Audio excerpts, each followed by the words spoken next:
Oh, right. Yeah, I think he said he was going to be a bit late, so no big deal. Give me just a second. We'll get this thing rolling.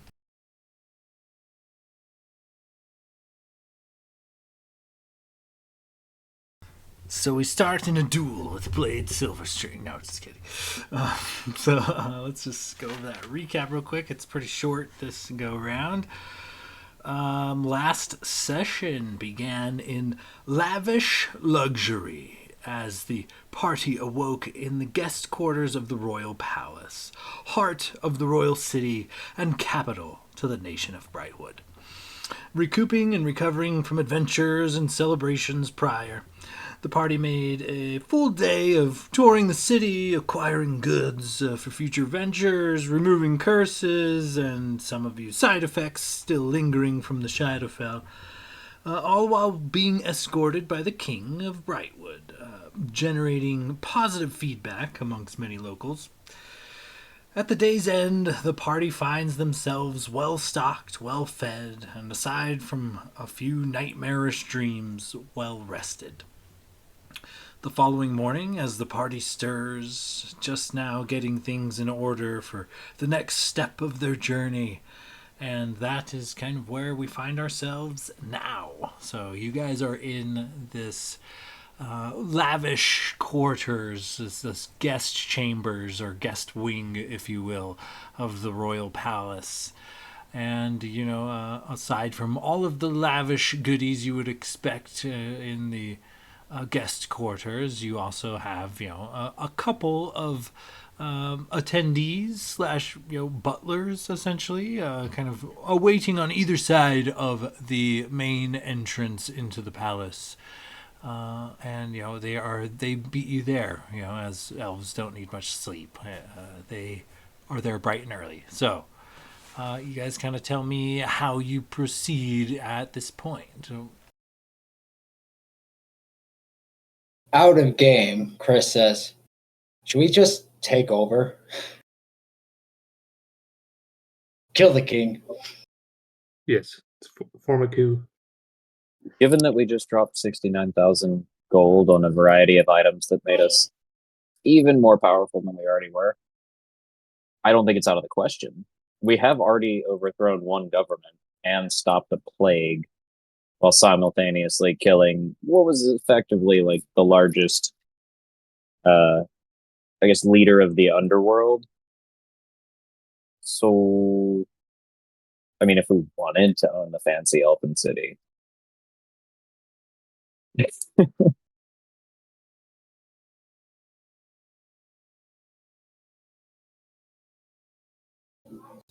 All right, so I'd say we just go in and get moving.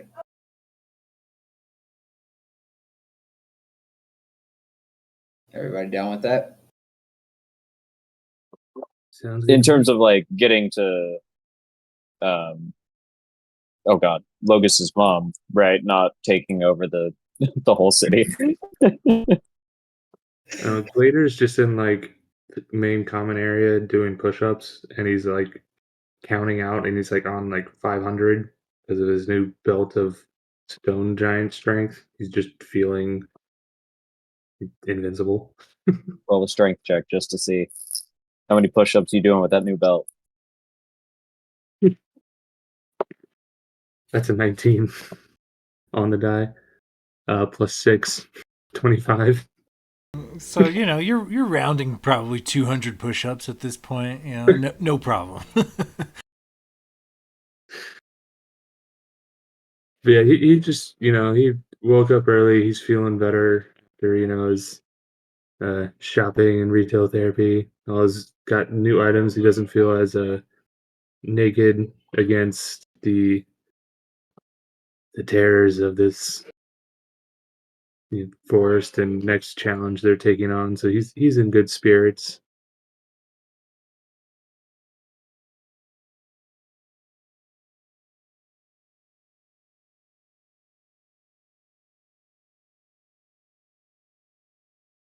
I'd imagine with the recent curse of the graying combined with breaking said curse, being a little vain, and having all this new fancy gear. Renwick is, and especially like now we're local celebrities. He takes his time getting up, takes a ridiculous like warm bath, like trims everything, comes down looking top notch.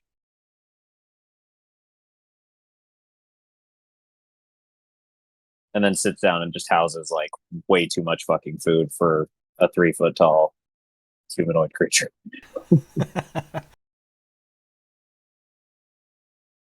Yeah, the butlers see to it that the food keeps coming and the beverages are never empty, So as you guys kind of get up and moving about, you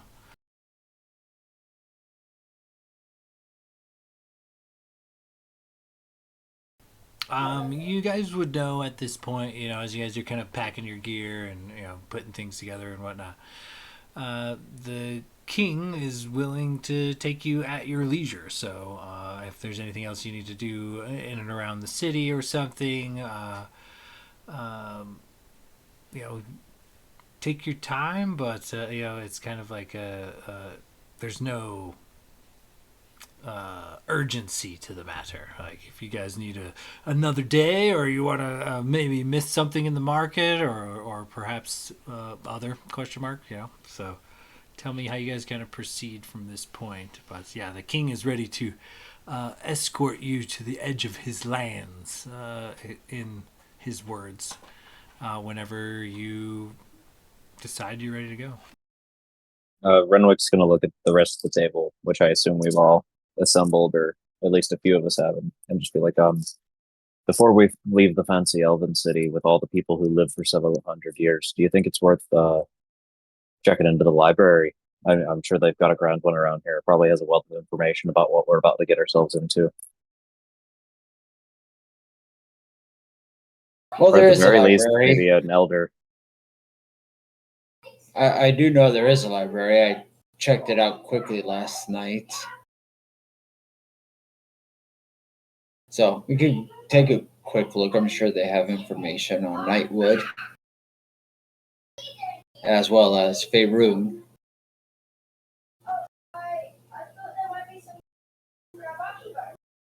So, all right, let's go. And I'll just try to show them a way. Okay, yeah, for sure. You definitely were shown the Royal Library only just yesterday. So you kind of escort the party, kind of lead them through these towering chambered halls and into what is a grand library with many sages kind of coming and going. And I mean, it's floor to ceiling, 50 feet, as long as you could see, this whole corridor, nothing but books on every shelves. It looks like even the pillars in this room are bookshelves, like just a massive, ornamental and of course carved in this like fancy elvish architectural type of way. But yeah, books galore, sages coming and going, a grand library, the royal His Royal Majesty's personal library.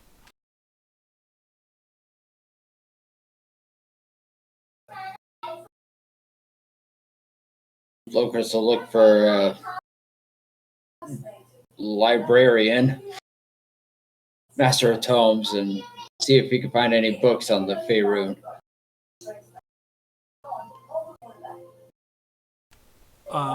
Yeah, go ahead and give me, we'll say an investigation check, but with, a local scholar's help, we'll see you can make it with advantage.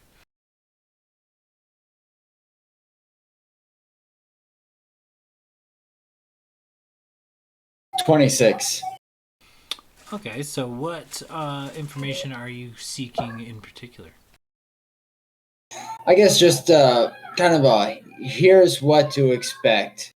A visitor's guide to Faerun. Not like looking for history and lore, just kind of like, here you see the majestic elk. Perhaps they have like an encyclopedia the king would let us take. So anytime that we have a question, we just pull a book out and See if we find something.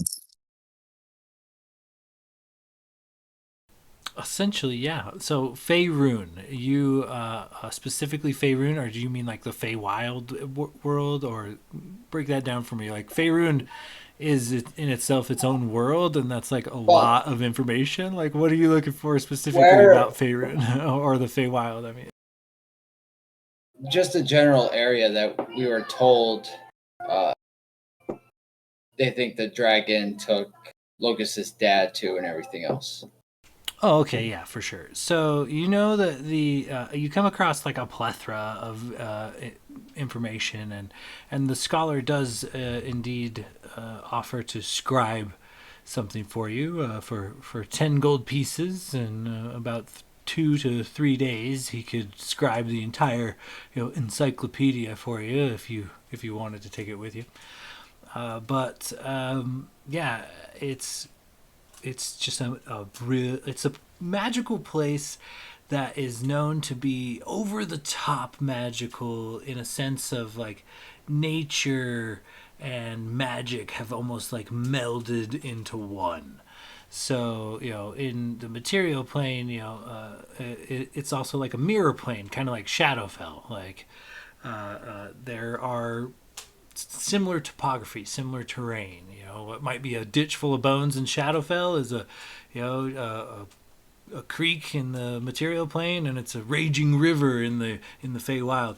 But things are different in the Feywild in a sense that it is a home to the Fey, the fairy folk. There, a lot of different magical beasties are found nowhere else, and because of the Fey and their laws and the particular ways of creatures like fairies and things, it is not only a very magical place, but can also be a very confusing and or dangerous place. You learn of how like fairy deals are kind of permanent, and like you find that there's similarities between traveling to Shadowfell and to the Feywild. It would appear that while you guys were in Shadowfell for several days, you were only actually gone from the material plane for several seconds.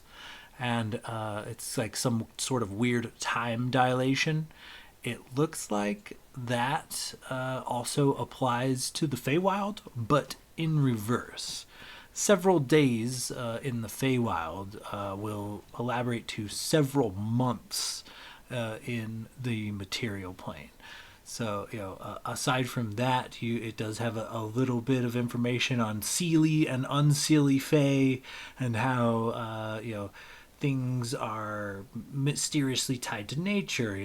An arch Fae might actually legitimately die of a broken heart, while in similar fashion, maybe an angry one bursts into flame and causes a forest fire or something. Like, and same with nature. It's this is a place where trees and plants and rocks and lakes and rivers all have a voice that can be heard, and the magical Denzians that inhabit the realm as well.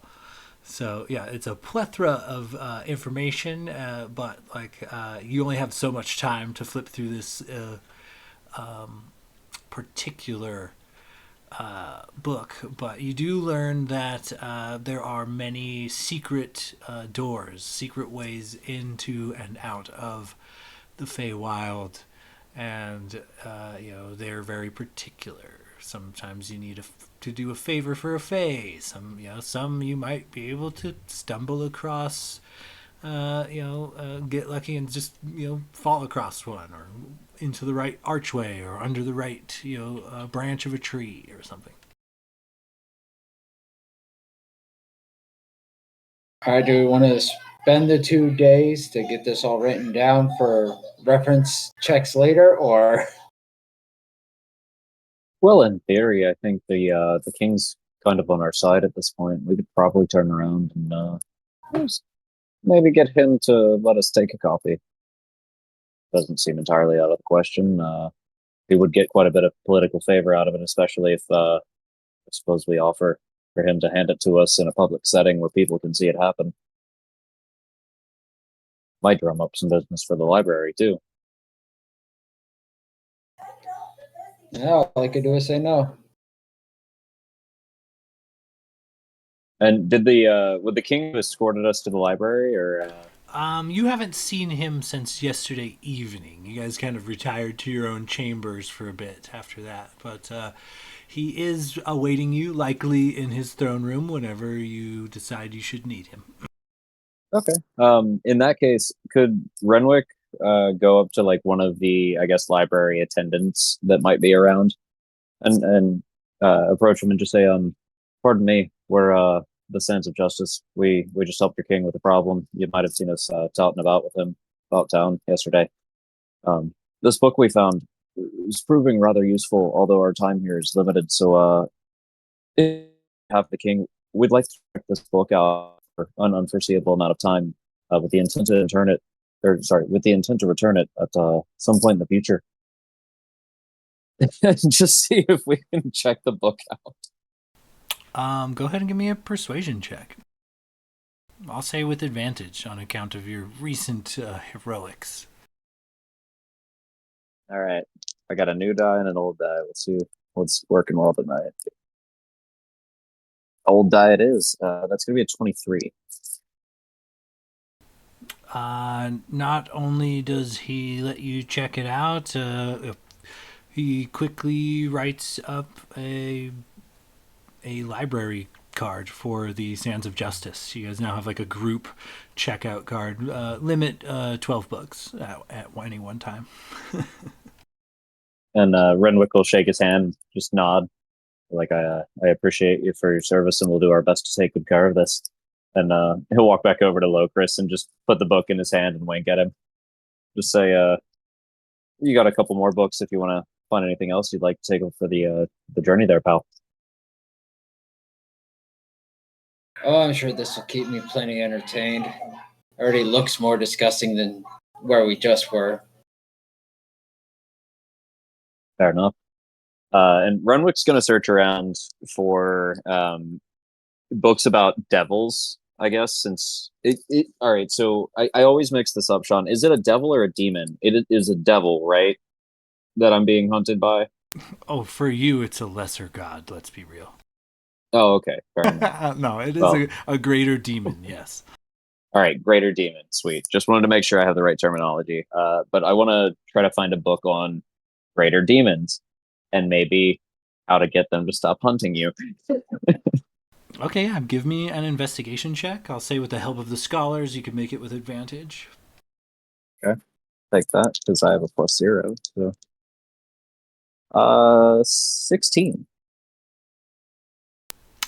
They do bring you to quite the section on various landscapes and demonology and things. The section on like the nine hells, and as creepy as the subject matter is, a lot of these books seem to be bound in what would appear to be human skin. And it's definitely got like this is the evil section of the library type of vibes. The forbidden section, like in Harry Potter, got a locked room and whatnot. Very similar. It's more just like a velvet rope that the scholar just removes real quick. Yeah, lets you kind of walk in. I treat it as if it were a much bigger deal as I walk in. But yeah, I'm just gonna comb around and basically, I had that vision of the demon, so I know what it looks like. So I'm looking for anything that might reference a demon that looks like that. Like maybe I could identify the demon itself, theoretically, because there's power in name. So if I could figure out who's hunting me, it might at least help me prepare. I'll say with that investigation check, you do glean a bit of information. Unfortunately, what type of greater demon is hunting you, you're not 100% on, but you do pick up on a couple of the basics about what demonology has to offer. You do find out that like demons, for whatever reason, occasionally manifests on other planes other than the Nine Hells. The Nine Hells seems to be where they originate, and the Nine Hells and slash or the Abyss. Actually, the Abyss is a plane that flirts with the power of your patron. Your patron is very familiar with the dark, inky blackness of the Abyss. So there is a little bit of crossover, but mostly they are in the Nine Hells. And you learn that if a demon is slain in any other plane besides the Nine Hells, its spirit, its soul, whatever it is created by, simply returns to the Nine Hells to regenerate. And it must be slain in the Nine Hells to be slain permanently. Not only that, you do find several, accounts of what is happening to you. Seems to, not be unique. You find several accounts of something similar happening. Demons haunting mortals for whatever reason. Sometimes it's like a generational curse. Sometimes it's an object, an artifact. Sometimes the demon just simply gets a name of someone on the material plane and feels like ruining someone's life for 1,000 years. There's a wide variety of why they could be hunting you, and it does give you like a brief breakdown of like the hierarchy of demons. Like there's archdemons at the top, and there's these like wretched like zombie almost ish type of demons at the bottom, and a plethora of those in between. But yeah, so with that's all you get with the 16 though. I'll take it. Thank you, sir.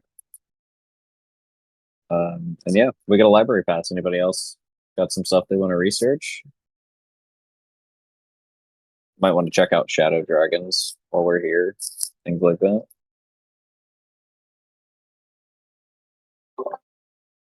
Yeah, last dragon we went up against was not that big, so this one sounds to be a lot more dangerous and formidable. Maybe we should do some research on it.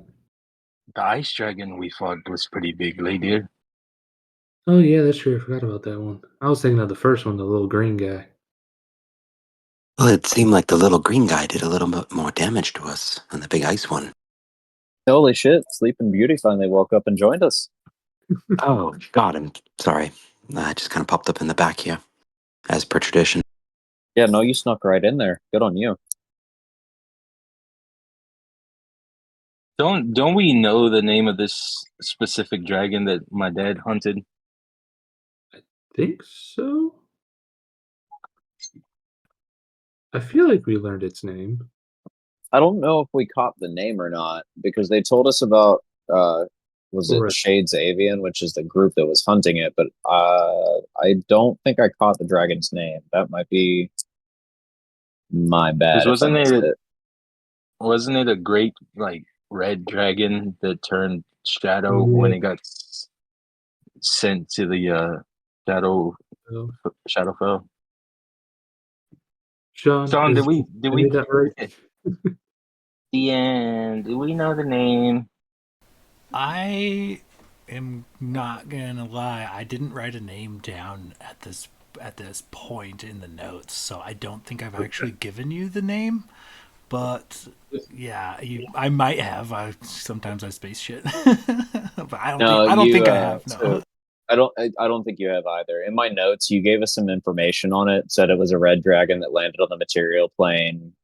Was eventually banished. But let's see. Was eventually rebanished to Shadowfell, and then Shadowfell tainted the red dragon. It reappeared in the material world.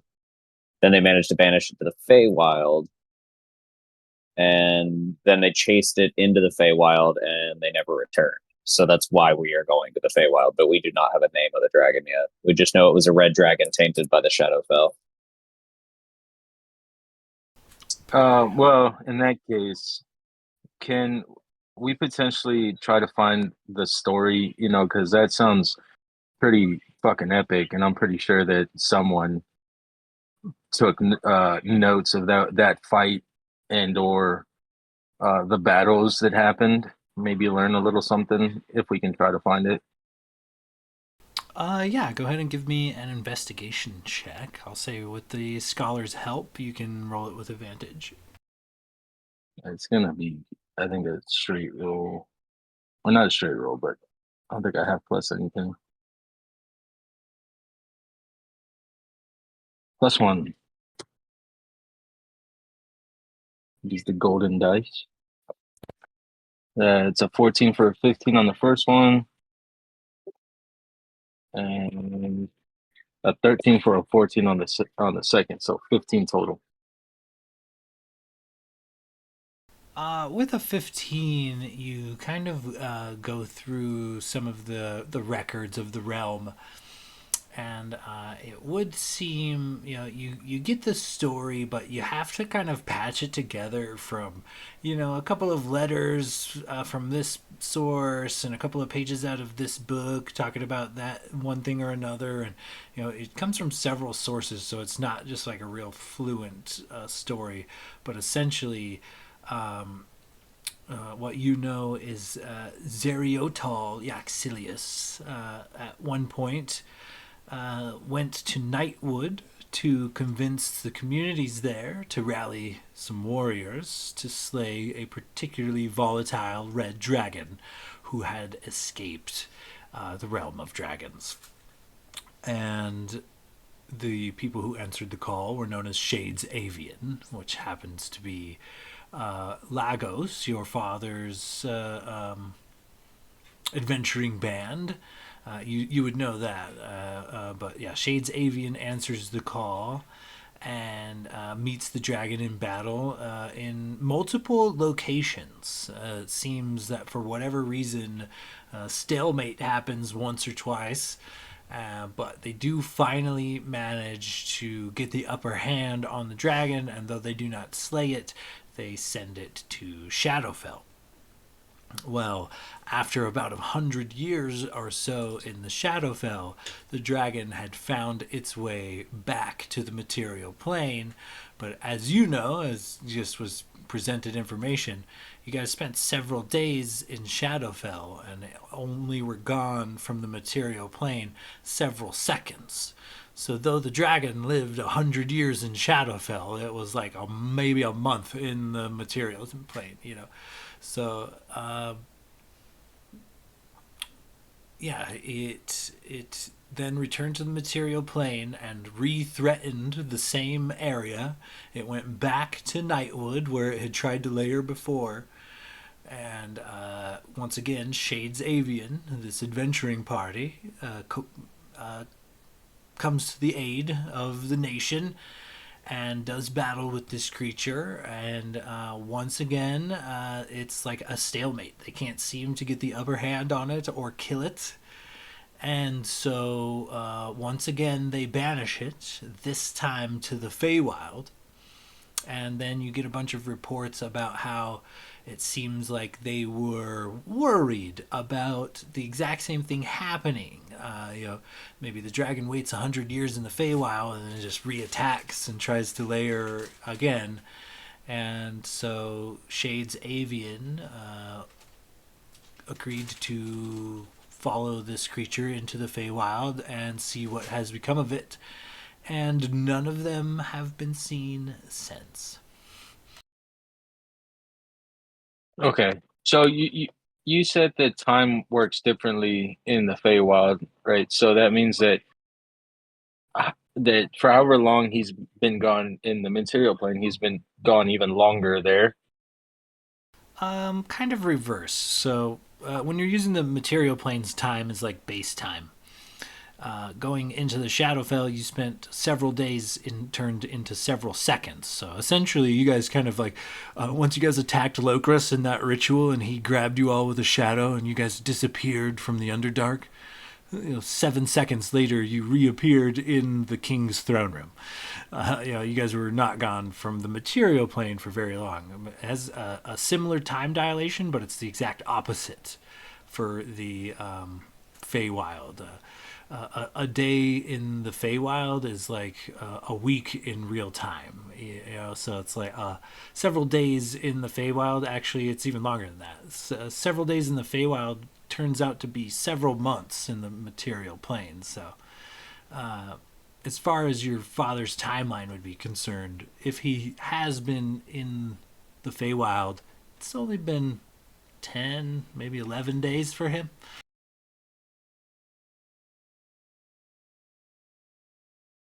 But it's been like years for me Yeah, since he's been doing it. it's been almost it's been years for you, but it's probably been less than a month for him. Okay. Second question. Can I find a book on the Shades Avian, um, and see if they have anything written about them? Are all the original party members still together, or are there some around here? Is there some in Nightwood? Are they, or Logus would have known his father's party members, probably even seen them, but are they all elves, or are they mix and match like us? I just want to find a little more information on them. Oh yeah, go ahead and give me a history check and with advantage.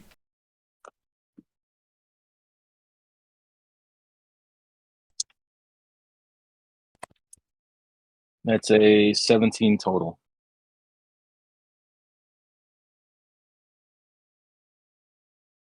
With a 17, that's enough to recall some childhood memories for sure. You do know that there were between 5 and 7 at one point. A couple of your father's comrades did pass in adventuring. What started with 7 did eventually become 5. They are all wood elves from Nightwood, and they are all exceptional hunters, including your father. Like, they are skilled in the ways of stealth and bow and sword and magic, and yeah, they are kind of renowned for basically magical creature removal. Like they had been hired several times in several nations to rid the entire communities of terrible forces. Sometimes it's one big bad beastie, sometimes it's a tribe of some kind of goblinoids, but they got their reputation from slaying magical creatures that most people didn't want to tangle with. And not only that, but your mother traveled with them for a time. She's not really a full-fledged member, but her dedication to your father did kind of step in, and she definitely stood by his side in some of the more dangerous quests that kind of came around. But yeah, essentially, you're looking at a party that's a good combination of clerics, druids, and rangers, and quite at least famous in your neck of the woods for various deeds that mostly involve slaying monsters. And they were all wood elves, right? You said. Correct. They were all wood elves. You know that they all 7 of them met at like some sort of like academy or school. You weren't sure because you didn't actually have to attend this academy and or school, but your father did for whatever reason, and that's where he met his adventuring crew. Okay. So those reports and the story of the fights, is that in one book or separate books? Because I'd like to take at least some of it to piece the story together when I see my mother again. It's almost like a periodical section. It's like different you piece together a bunch of different individual papers or letters or just information that's been stored here in like a recent events type of a section. But yeah, you could these are probably copies in the first place, so you could definitely help yourself to a few, or pay drop a couple silver on one of these scribes and have them transcript it for you. It would only take a few minutes if you're doing like a page or two. Yeah, so I'll throw down like 5 gold, and on one of the scribes and ask him to piece together that timeline that we just went over as best as he could on a couple papers, and throw 5 in so he can, try to be a little quick about it. Yeah, it takes him, probably the better part of an hour. It takes half hour, 45 minutes or so, but he knocks it out for you.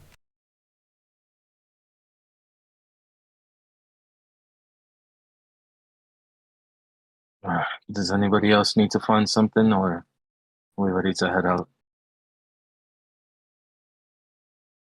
Only asking because I'd like to give my mother a heads up that we're on our way, so maybe she can meet us or have someone meet us at the wood's edge. Yeah, I mean, I'm not that book crazy, so I'm ready to head out whenever. Blade, you've been rather elusive these days. Is there anything you feel the need to look up while we're in the library? Perhaps ways to fight off sexual ailments, or well, quite frankly, we don't know much about your backstory, so I don't know if you're looking for any particular information. You kind of just seem to follow us around at this point. Not complaining, big fan, but where are you even from? And as you know, they're That's doing this. private. I'm gonna look up just see if there's like a name book on the Silver String family or something. See if I can find anything about Blade Silver String's family. Oh, this is gonna be a high DC, but I'll allow it. Go ahead and give me an investigation check. Can I aid him in any way? Yeah. I'd like to burn down the library. You see Archie comes in and somehow he's a flaming cat. He's just like leaping from shelf to shelf. Yeah. Roll for initiative. Blade's gonna kind of be like, oh yeah, if there's any books about dummies for women, that'd be great. But like on a more serious note, Blade would just kind of be looking around, maybe seeing if there's like a book about maybe like great bards of the past, or tales of maybe great bards. Maybe not to like read right now, but just to maybe take on the road.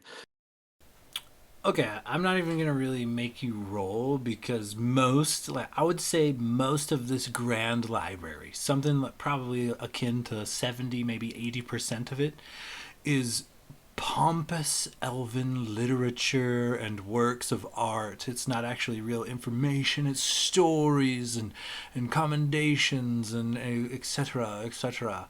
Like it's you have a literal plethora of genres and what type of bard were you? A lute player, a flute player, a harp player. Somebody that's into comedy or drama or you literally are in like the mecca for that kind of stuff. Like the elves here are quite pompous and take their entertainment quite seriously. Amongst all these, varieties, and I'm sure hundreds of, if not thousands of books, I'm going to look for the most pompous, like just outrageous looking one of them all. I'm just going to literally buy whatever strikes my fancy or just whatever looks funny. All right, go ahead and give me an investigation check.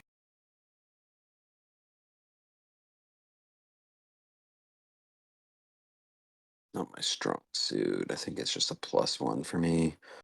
+2. Way to go. God damn it. I mean, I'm not terrible. Like 15.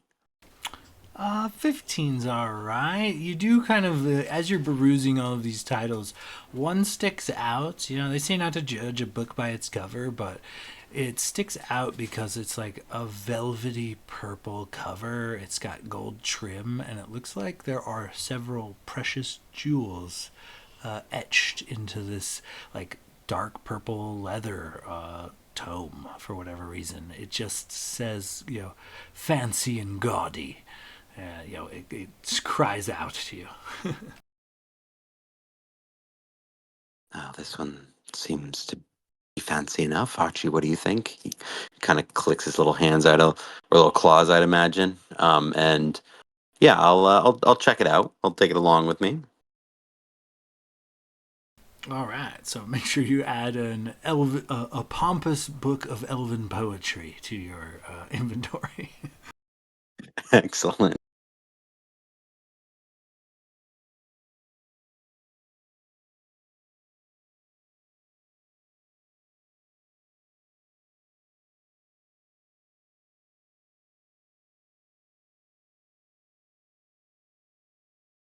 So as you guys are kind of perusing the library, a couple hours of the day burn by. It's probably midday at this point.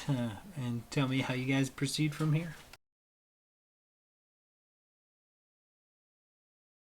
Is there anything else that you boys want to do while we're in town? I figure at this point, if Logus uses that scroll, sends his mom a message, lets her know we're coming, we could probably find some mounts and get on our way.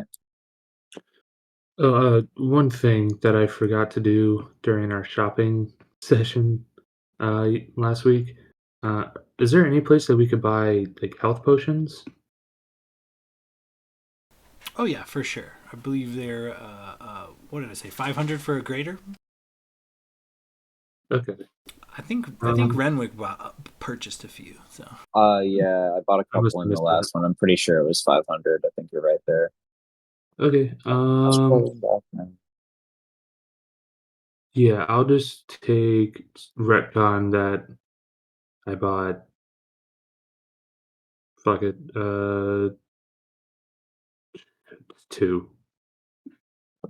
Take 1,000 gold off. all right, sounds good. You would also factor in a 10% return, so take 100 back. 900. All right. I bought four, so I spent 2,000. Better keep these big lugs alive. Okay, but yeah. Other than that, Glader didn't really have anything else to need, so he's probably just like, oh yeah, I think Dave's growing older, so we better get on our way if we're trying to not be out on the road in the middle of the night. Just because Sean made a comment about my stats, I want to go back and buy the gauntlets of ogre power. Absolutely.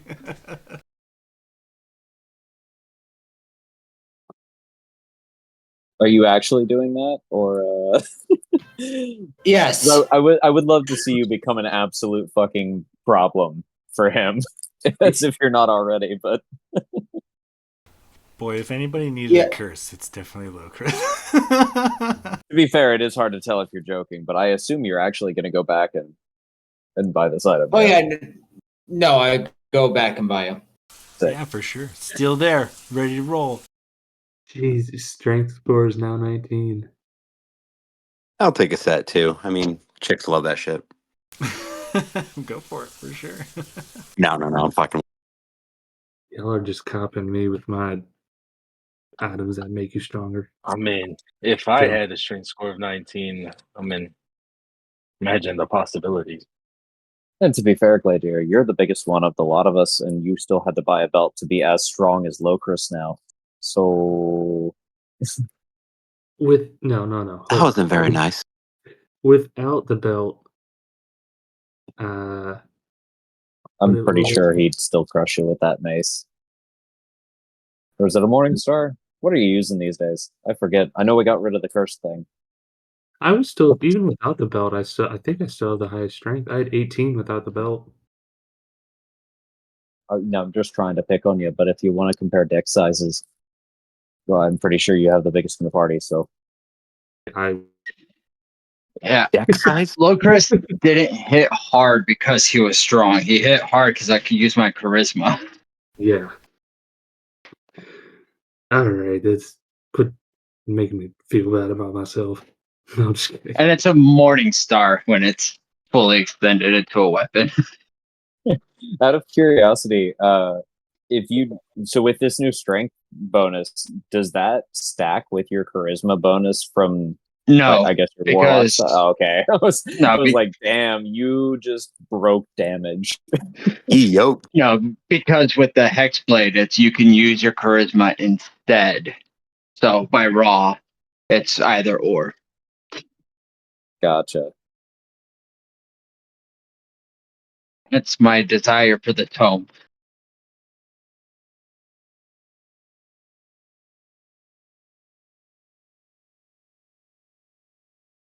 All right. So, any other shopping you guys want to knock out?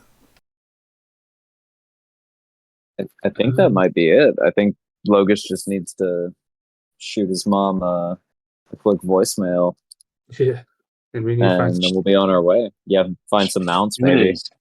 shoot These his elves mama. probably have some cool fucking mounts. Can we FaceTime her? what's a FaceTime?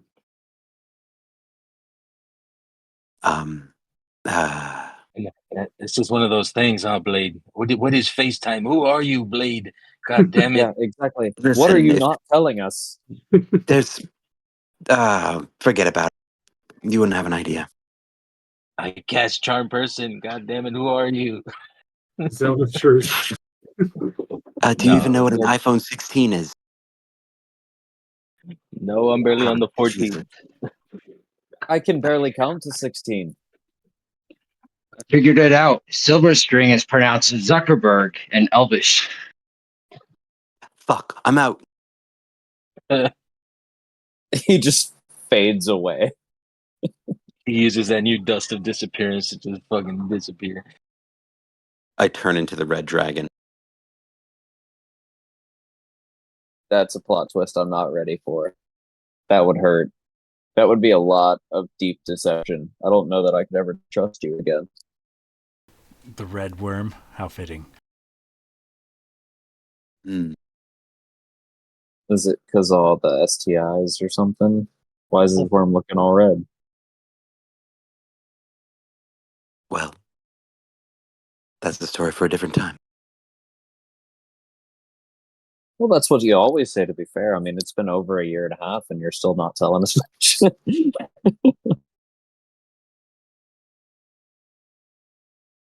You know, it'll pop up in time, I'm sure. It's just never came up. That's all. That's funny, dude. Every time he asks Blade, oh yeah, that's a story for a different time. It just never fucking brings it up again. I mean, to be fair, like with his character being kind of like aloof and not and like mysterious, really, it 100% is who you are as a character. So it makes sense that every time we're like, dude, we really like we've been together for a while and like we don't even know where the fuck you're from, and you're just like, story for another time, and you're like, well, I guess that's Blade. All right.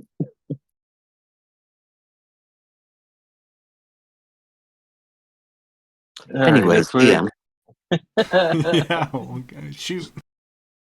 if we're ready to head out, Logus would have pulled out one of his scrolls of sending that he bought and send a message to his mother. Okay. What is said message? Okay, I only have 25 words, right? Okay. Yeah. Hello, Mom. It's Logus. Just wanted to say hi and how are you? We are coming home. Meet at edge of Brightwood. I don't know how many I have left. That's it. Okay.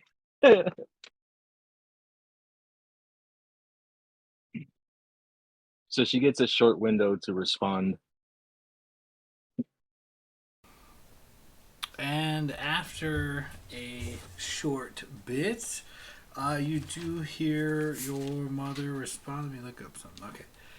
And yeah, she responds and tells you Nightwood Hall. She'll meet you at Nightwood Hall at the edge of the canyon.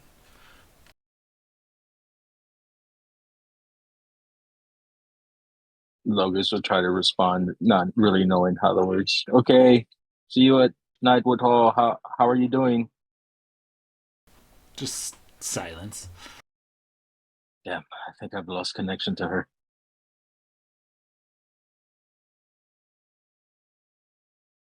All right. So just let the king know we're ready to go. She'll meet us at Nightwood Hall, which is a little ways in by the canyon, but she would be able to help us from there.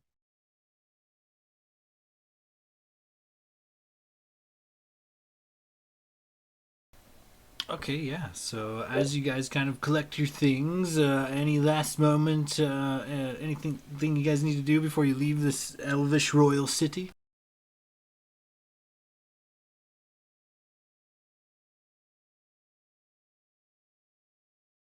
Nut Logus is good.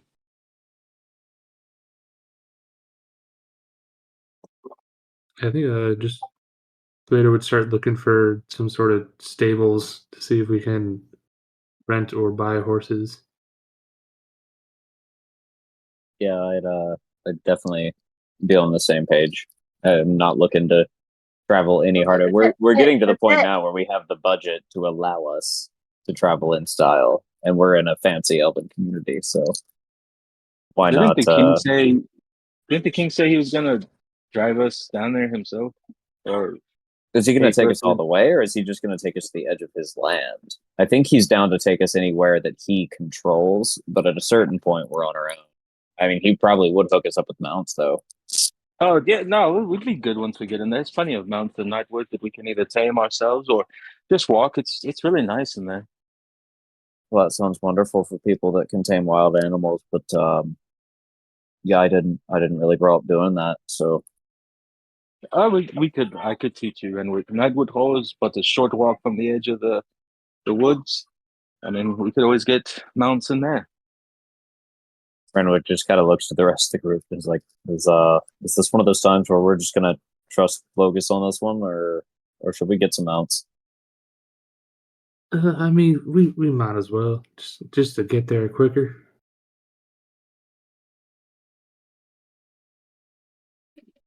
Well, I don't know if that fancy little balcony has room for 5 mounts.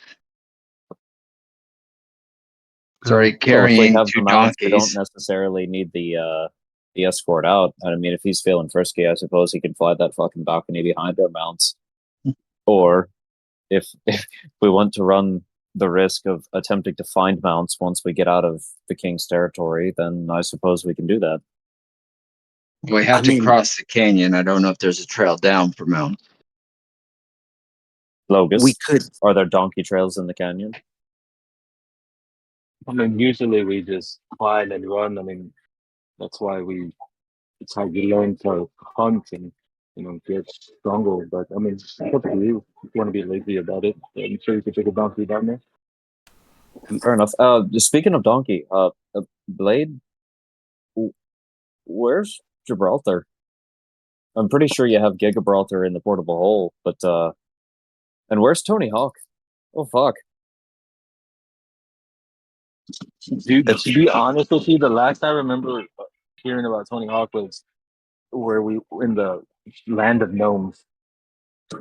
yeah. We left them right to go down into the temple, Yeah, but I thought you we left them retrieved. at Macademic Academy when you guys went into the Underdark. But after a few days of downtime, we'll say your mounts and gear and things were definitely fetched and returned to you.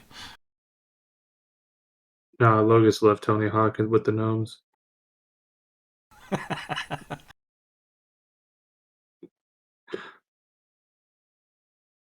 So I got Tony back with me now. Oh yeah, you guys had like a day or two of like downtime, so I would say you're uh, they would have fetched your things for you, trying to be hospitable since you're newfound allies and champions of the mortal races.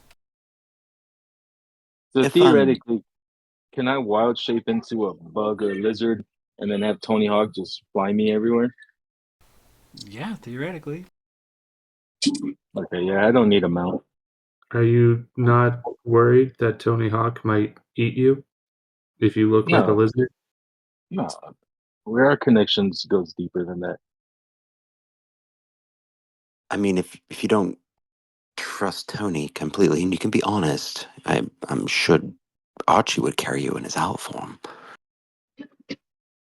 No, yeah, not trust her. I mean, Hawks, she doesn't really eat bugs, more like small rodents and other birds. I mean, she's more of a meat eater. But I'm sure an occasional lizard or snake or something would be quite a treat. I mean, we could put this to the test right now. I'm gonna cast Speak with Animals. I'm gonna say, Tony, I'm turning into a lizard. I need you to not eat me, okay? We're going to work on this trust, okay? Give me an animal handling check with advantage. I'd like to see an insight on Tony. Okay, yeah, give me an insight.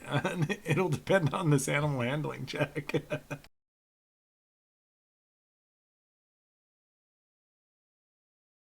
Okay, I have a +8 to animal handling.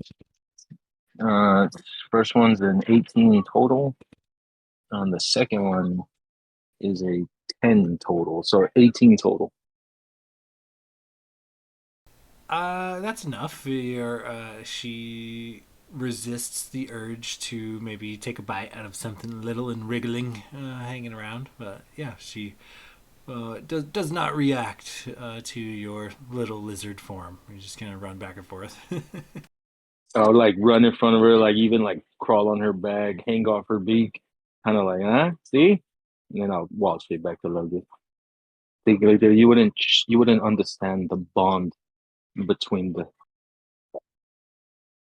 a man and his pet.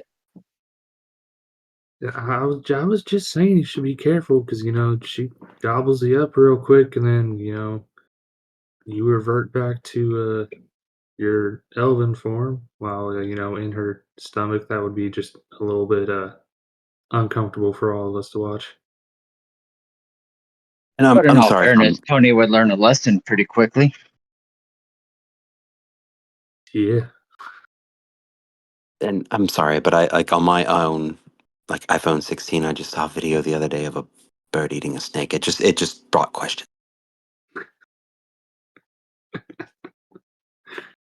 But anyway, Lydia, if I'd seen before, did you have a mount that you'd able to summon? Yeah, I don't really have that spell ready on me. I didn't really focus on it during my morning meditations. But if I tomorrow if I wanted to, I could get that spell ready and summon a summon spectral, not really spectral because I can sit on it, but yeah, I can summon them out. And in the past couple days, I've felt a bit stronger myself, and I feel like I can maybe call upon another mount myself. So if anyone here would like to ride Gibraltar or Gigabraltar, then they're available for riding as well. Oh yeah, I mean, fuck it. Let's just see how far the king will take us, and if it's not a long walk, guess it wouldn't kill us.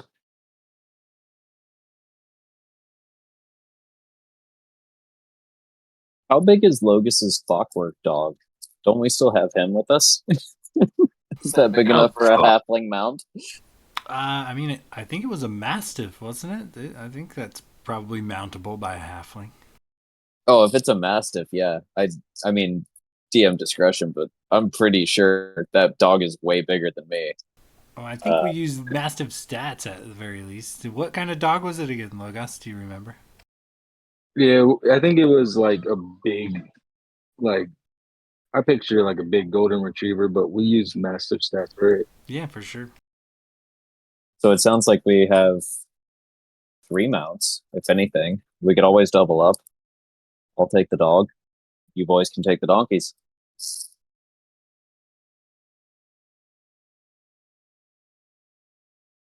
Well, I mean, that works for I could me. always turn into a horse if one of you wanted to ride me. Well, you don't have to turn into a horse for that. Oh, jeez. Fucking filthy. Speak for yourself. Didn't you wake up with Fellison the other day? I did not sleep with Felison. Well, I I know know for there a probably fact. wasn't much sleeping happening, but I also know for a fact that you woke up in an orgy in a stable or something. Where? Which time? With a bunch of pirates. Which time? Which time exactly? Hey, listen. I'm just trying to find deep human connection. I mean, half-elf connection. Hey, I'm wherever sure you you get decide people. to park your boat is perfectly fine, as long as you know, scrub the barnacles off once in a while. Well, I certainly do that. I scrub it off. Don't leave it on there. Seems that you're Um, looking for love in a lot of places, Blade. A rough childhood, huh? Didn't get a lot of love younger.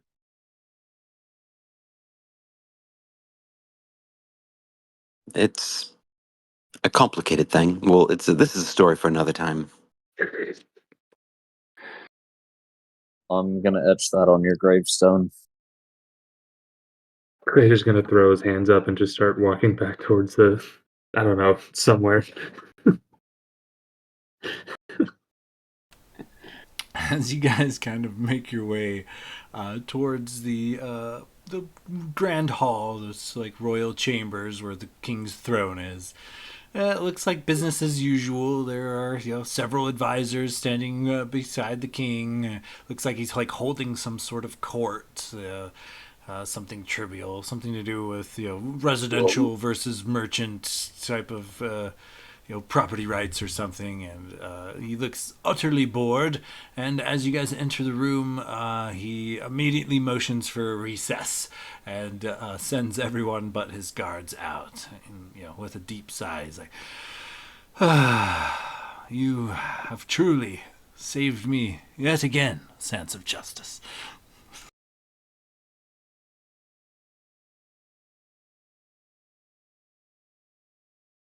I assume you're all ready to go then. So, what's the plan?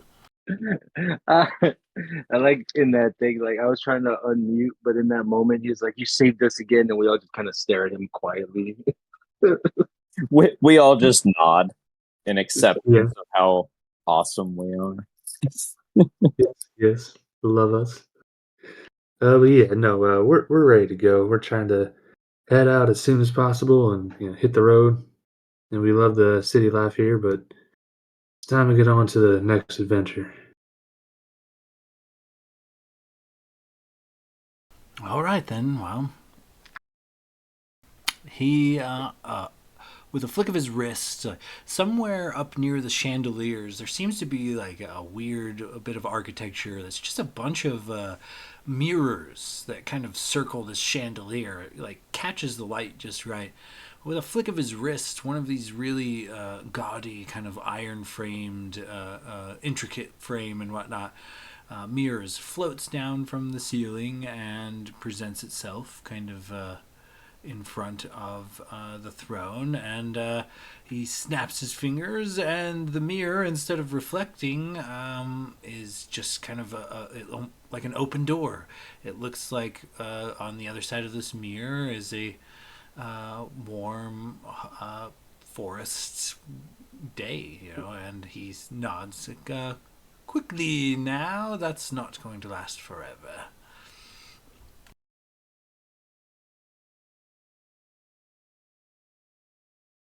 Well, if you insist, who needs mounts when you've got a king as kind and magically prowessed as you? Renwick just kind of like tips his hat, winks at him, and strolls right in. Yeah, Glader gives him a curt nod and follows along past Renwick. Locust just through. Logus will curtsy and then walk through. Blade will follow.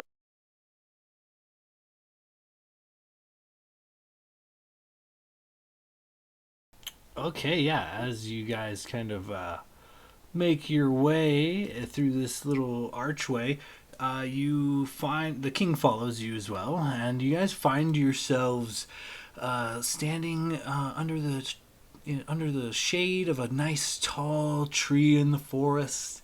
And as you guys kind of look out, you are only 3 to 5 steps away from a sheer drop straight down.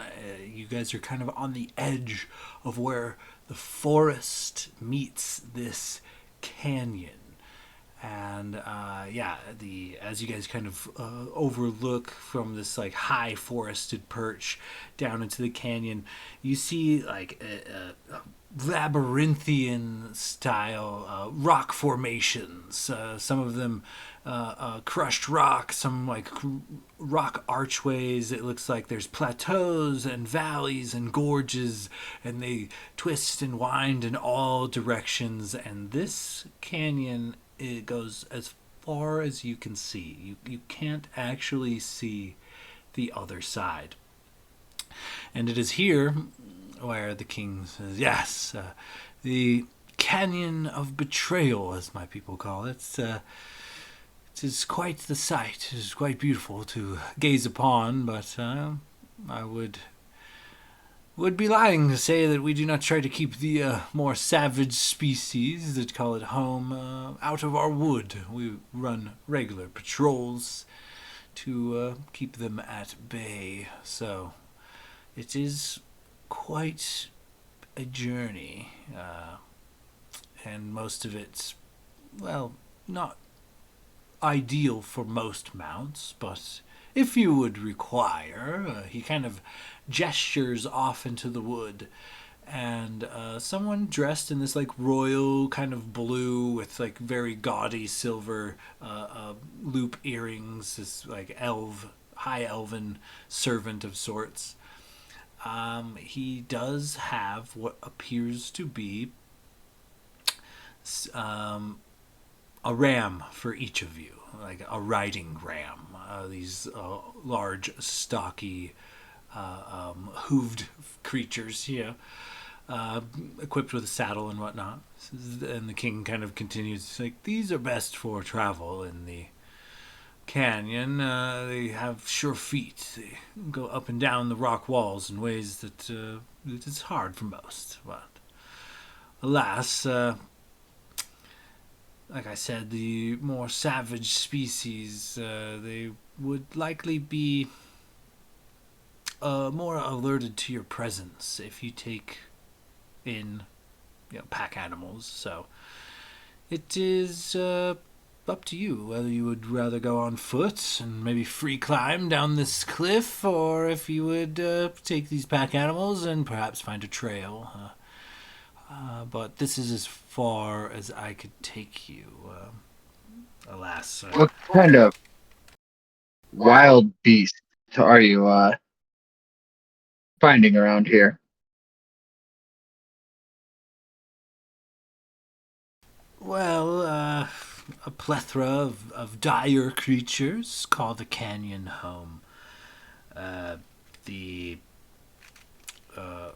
In particular, some of the more savage species that claim this area are the lizard folk and the Yuan-ti. They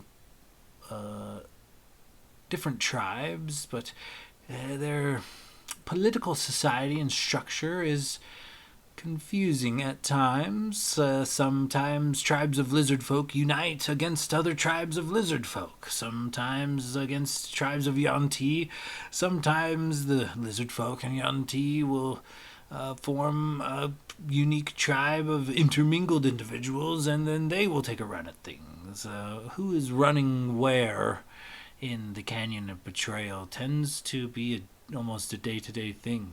The tribes trade land and territory through brutal means, usually. Both the lizardkin and the Yuan-ti are, well, very big believers of survival of the fittest, we'll say. They tend to be savage and brutal, as the landscape they call home. But one thing that the two species do have in common is Yaqui. Now, Yaqui is what they believe to be a god. However, in reality, it is a massive purple worm that calls this realm home. It causes most of the tremors. And as he even just mentions tremors, you guys feel like a low rumble under your feet, and you look off into the canyon, and one of these ancient stone pillars that has probably stood for hundreds, maybe thousands of years, just cracks and crumbles and falls down. You can hear the loud echo of the stones even from miles away. This is the calls the territory home, but it is because of this purple worm that the canyon is very labyrinthian, constantly changing, always moving. It is rather difficult to get to the other side, and of course the canyon separates the nations of Brightwood and Nightwood. Nightwood is just on the other side of it. I would recommend taking a guide, if I may be so bold. Though the Yonti and the lizard folk tend to be very xenophobic, they tend to keep to themselves and one another. There is a holy man, one of the lizard folk tribe, only about a day's travel from here. One of the larger tribes, mind you, so keep on your toes, but he is one of the few of their people who sees the value in dealing with outsiders, and he has been known to occasionally take adventurers, merchants, or other travelers to and fro safely between the canyon. The lizard folk tunnels, like I said, they worship Yaqui. They must have a safe way across the canyon, for it seems to be quite a profitable venture for this particular holy man.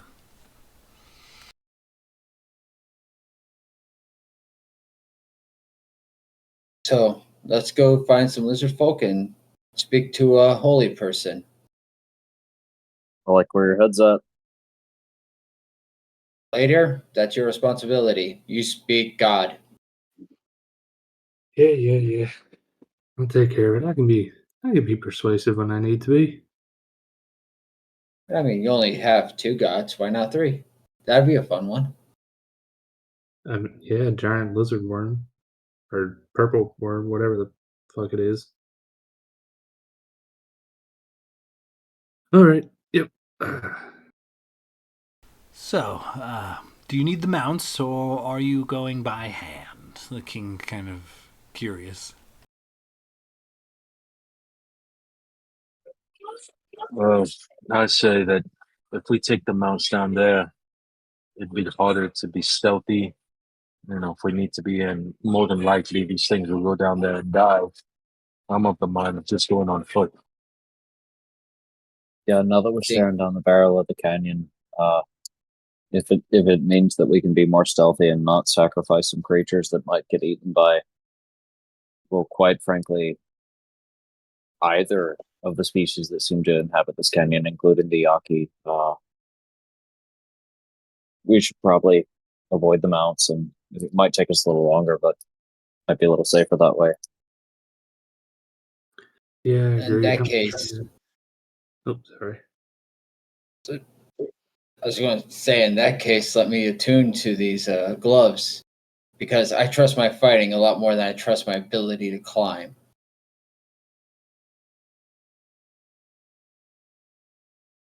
Yeah, it's hard to use charisma to get up and down a big rock. Oh, it's so hard. Did my persuasion work? Persuade the rock to allow you to climb it.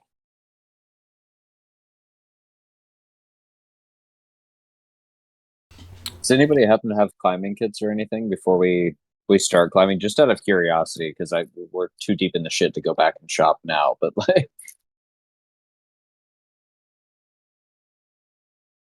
Yeah, I guess so. That would be kind of your first challenge, you guys. Is he's kind of giving you rough directions of where you need to go to get to this lizard folk settlement.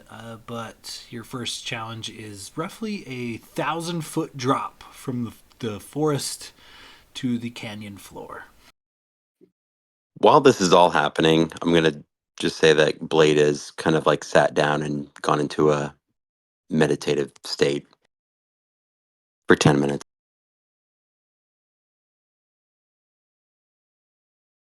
Well, while Blade's sitting there meditating, I was looking through my bag of holding. I actually have 2 potions of climbing. Sure, they'll come handy. And out of game, Sean, is climbing going to come down to, is it either acrobatics or strength, or is it specifically one skill? I would allow either or in this case. Okay. In that case, Renwick will just say I'm pretty spry myself, so I'm happy to toss over the 2 potions if anybody is feeling particularly wary about climbing down a cliff like this. Logus is gonna pull out of his backpack. I don't know. Something tells me that you might need this, Gladier. I'm gonna give him a potion of Featherfall. I'm pretty sure I'm probably the most athletic person here, but I mean, Logus, look, no. I can just straight up walk down these walls. So you can, like, if someone needs this potion, then I'll take it. But I did in the beginning I took a Dungeoneer's pack. So I have pittance and hammer and that stuff for climbing. Yeah, we can at least. Oh wait, no, it's fucking. You said it was like 1,000 feet. Oh yeah, Yeah. your first challenge is actually getting into the canyon. It is roughly 1,000 feet from where you guys are in the forest to the canyon floor you guys are looking over. No, See, is it I like? think taking the goat. Yeah, is it like a sheer cliff face, or are there like ledges poking out in certain areas, like places that we're going to be able to like rest for a minute, or is it It's just not like we're going to sheer, be but climbing? it's definitely it's it's not sheer up and down. It's definitely a rough wall of sorts. There will be like outcroppings and things that if you potentially needed to stop and take a rest, you could probably find a ledge and make your way there. But yeah, it's for the most part, it is straight up and down, but it's a very rough, uneven wall. There's outhangs and little concave pieces here and there. All right, well, well, hear me out here. What we can do is we can, set up a post up here and start combining ropes. Maybe do we have 1,000 feet of rope? no, I like where your head's at. So we have a python up here with 50 feet of rope. Once we get 50 feet down, I mean, we're not going to be able to take the ropes all the way down. We don't have 1,000 feet worth of ropes, but like when we get 15 feet down, Lokers can hammer in another python. We can tie another rope off, go 50 feet. So at least like I have one 50-foot rope. So like, I mean, at least we'll get some of the way down, probably a little bit more safely using the pythons and rope until we run out of rope. And then we just have to, I mean, we have a potion of featherfall, um, 2 potions of climbing. So that's 3 people that can have a safety net. I have a scroll of dimension door, so as long as I get halfway down the mount or the cliff, if I slip halfway down, I can just teleport 500 feet down to the ground. So I'm good. I have the cloak of the arachnid that allows me to walk on walls. Yeah, you're perfectly fine. So why don't? Yeah, I mean, I've got 100 feet of rope and 2 potions of climbing and 13 acrobatics, so Yeah, I'm feeling pretty confident I can get down the I have wall a plus 10 with to relative athletics. ease. I also So have some diamonds if I need to revive Venial. So if Venial just want to splat, honestly, I could just go down there and bring you back up. well, if we want to use it, like if you guys don't mind using your potions, Renwick, why don't you take the potion of Featherfall since you're really good at climbing already? Just in case you slip, you can do the Featherfall. And then Blade and Lokris can take the 2 potions of climbing. I'm personally feeling frisky. I think we give you the potion of featherfall since you're the most likely to, quite frankly, potentially fall. Give the two Decent. potions. Well, I mean, let's be honest here. If anybody's making it down the wall relatively unscathed, it's probably Logus and I. So we'll give the potions to Blade, and Locris will give you the Featherfall, and we'll all make it down safely. Okay. Has it been 10 minutes, and do I have a potion? And to be fair, you're good to go, Blade. All right. Blade here, if you'd like to go first to make it to the bottom, since you're guaranteed a safe fall, if I do for whatever reason fuck up, maybe you can catch me. I'm small, you're big. It makes sense. Okay, yeah. Locris, do you want me to hammer in the pythons as I go down? As we use our, are we going to do that plan too? Or are we going to try and use the ropes part of the way No, down? I mean, we could do, because we would need 20 ropes to reach we the have- bottom. I have 1. Renwick has 2. I have one. So 4. So we could get down 200 feet with probably easier just using the ropes. Okay, let's put it like this. Locust, Blade, how confident are y'all that y'all make it down? 1 through With 10. the potion, very confident. We Because got the worst potion. case Screw the rope. scenario, I can polymorph one of y'all and get you down there. Yeah, I think we're good. Let's not do the rope. I'll go first, and let's not die. And Clayer's gonna kind of give another little 2-finger salute over to the king as he walks away towards the cliff face, and he's just gonna kind of scoot down over the edge and start climbing a 1,000-foot tall fucking cliff. All right.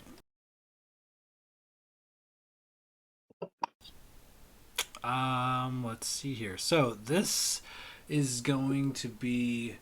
We're gonna make it an athletic or acrobatics check. Your call. If you guys are aiding one another and using proper gear, I'll say you guys can make it with advantage. But this is one of those things where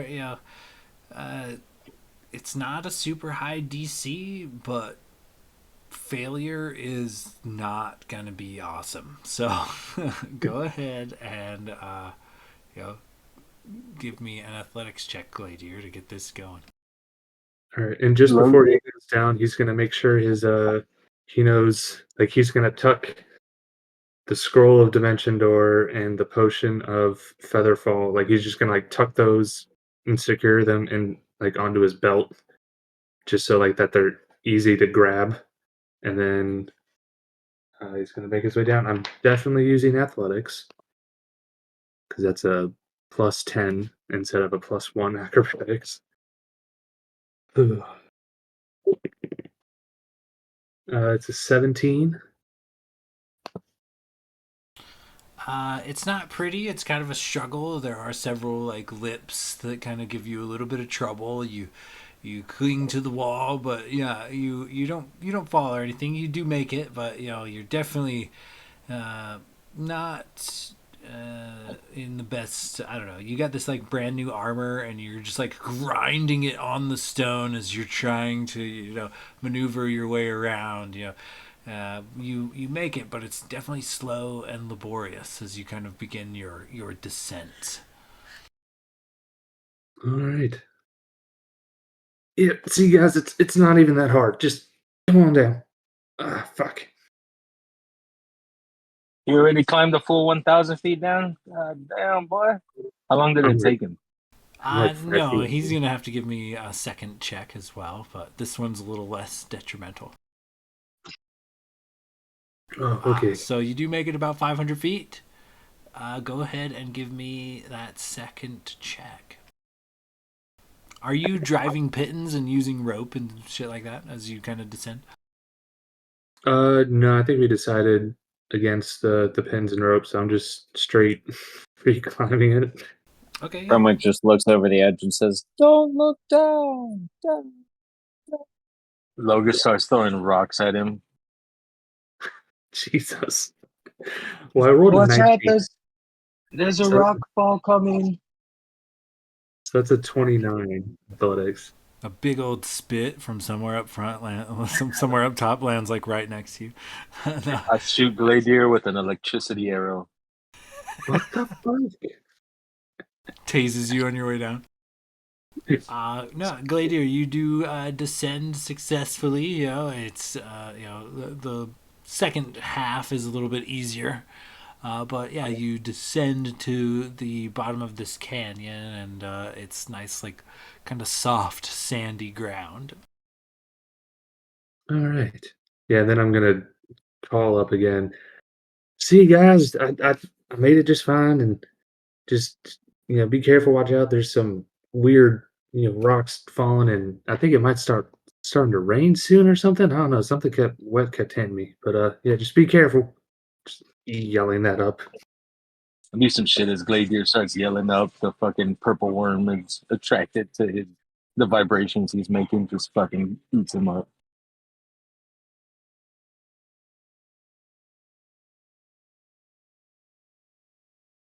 And like before, like as I'm kind of just waiting down there by myself, I'm gonna like hold this, like take the scroll and the potion out, and just kind of like hold one in each hand, just kind of preparing to move into action in case I see someone fall. You can do throw a potion at their head as they're falling. No, I can dimension door up to them, grab them, drink the potion of Featherfall, and float us down safely. Oh, that's so much smarter than what I was thinking. Just I, beaming at their skull. I was like, Logus has good aim. He can throw it right into their mouth. So as Gladier descends successfully, who is next? Locris will just take. Oh no, go ahead then. I was going to say Locris will take his potion and climb down.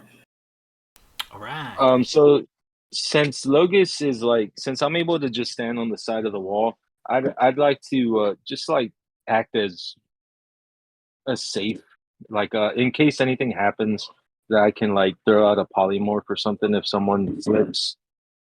Yeah, I'll allow it. You want to just walk up and down the wall, kind of guiding your allies. Yeah, Yeah. Okay. Yeah. yeah. You're kind of coaching them on like where the hand levers are and the footholds are and things like that. I wouldn't step there. That doesn't look very like it'll hold. Exactly. Go ahead and make the acrobatics or athletics check with advantage there, Locris.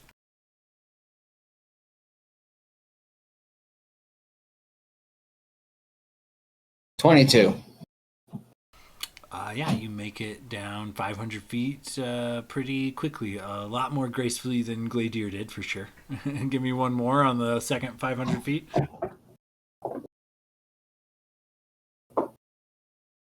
18.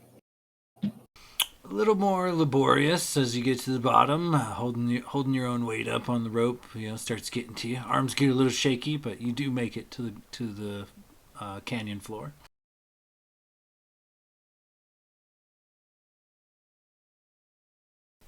Logos, we don't really need to make a check for because he's just spider climb monster. So, who's next? Blade, Renwick?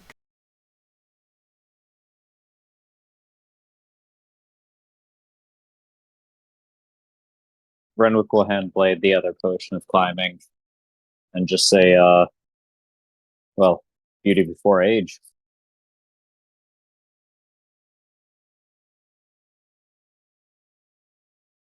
Blade is going to kind of stand up after meditating for 10 minutes or so.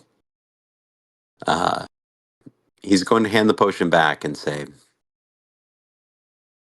don't think this is going to be needed.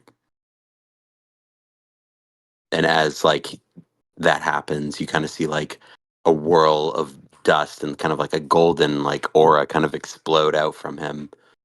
And you see an entity appear before him. And it looks like a Pegasus coming through. It's very similar, but then it kind of changes form. And then you realize this Pegasus is more of a donkey-looking figure.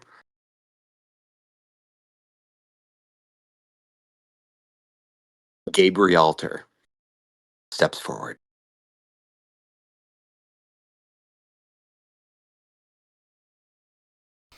Yeah, this glimmering steed, this magical steed that is like a hybrid donkey Pegasus crossover, kind of stares at you, Renwick. Curious, but nonetheless allows Blade to mount it. Renwick's jaw drops and his eyes widen in pure awe. And then I'll just be like, I'll see you at the bottom, and then mount Gabrielter, and then kind of tuck down as you would see like a MotoGP racer, just like tucked in and just fly down.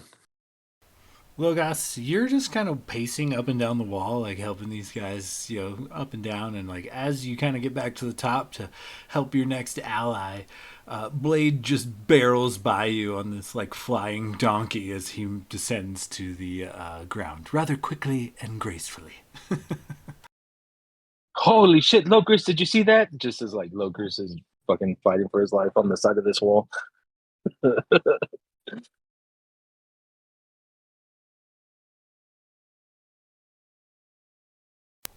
And alas, I think that leaves only Renwick. Renwick, go ahead and give me acrobatics or athletics on your way down. All right. I want to save that potion because I feel like that's going to come in handy. So I'm just going to roll flat acrobatics. That is a 16. You make it, but it is laborious. You're talking scraped knuckles, and you're definitely getting winded as you descend. But you make it the first 500 feet without incident. Go ahead and give me another. All right, switching die because that one just fucked me with a natty 3 and 18 on the second half. A little less laborious on your way down, but you do finally descend to the floor of this canyon where the party kind of reconvenes. All around you is like these just pillars of stone, walls of stone, various gorges and plateaus kind of off in the various distances. It is very much labyrinthian here. And, as you guys are kind of, gauging your surroundings, a bit of a tremor. It shakes a lot harder in the canyon than it did in Brightwood, and you guys, find yourselves having to kind of catch your footing after a tremor goes by. But nonetheless, you guys find yourselves in this kind of rocky, barren wasteland. A lot of sand on the ground, but these rocky formations jut up and everywhere all around you. Some of the rocks are, relatively sharp edges, and yeah, they obstruct views. They, you follow one gorge and find that it's, got something collapsed, and you have to backtrack because there's no way forward, etc.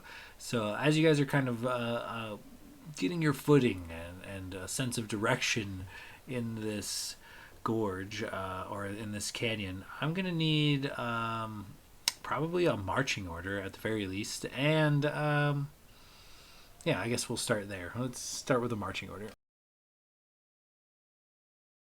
I'd imagine down here, Locris will take point unless there's any objections. Nah, Renwick would probably stick with Logus, keeping kind of the front of the group, maybe 5 feet in between us, but matching pace.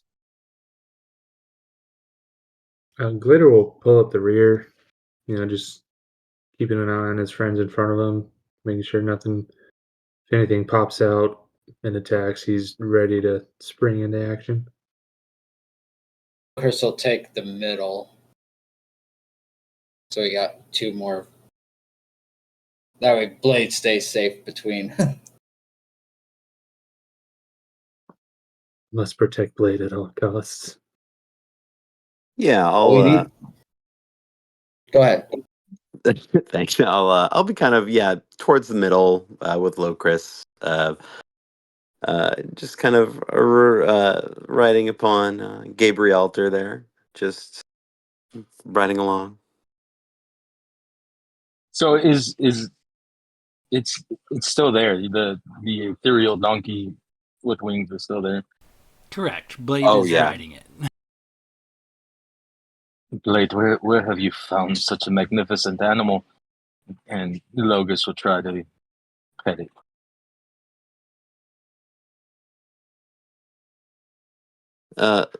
Well, first of all, Blade will kind of, as he's riding Gabrielter, kind of like lean down and pet it, and just be like, "It's all right. He's a friend. He's fine. He's one with nature, and is very kind to animals." And I'll kind of turn and look to Logos and be like, "He came to me in a dream one night. It's it's a tale for another time."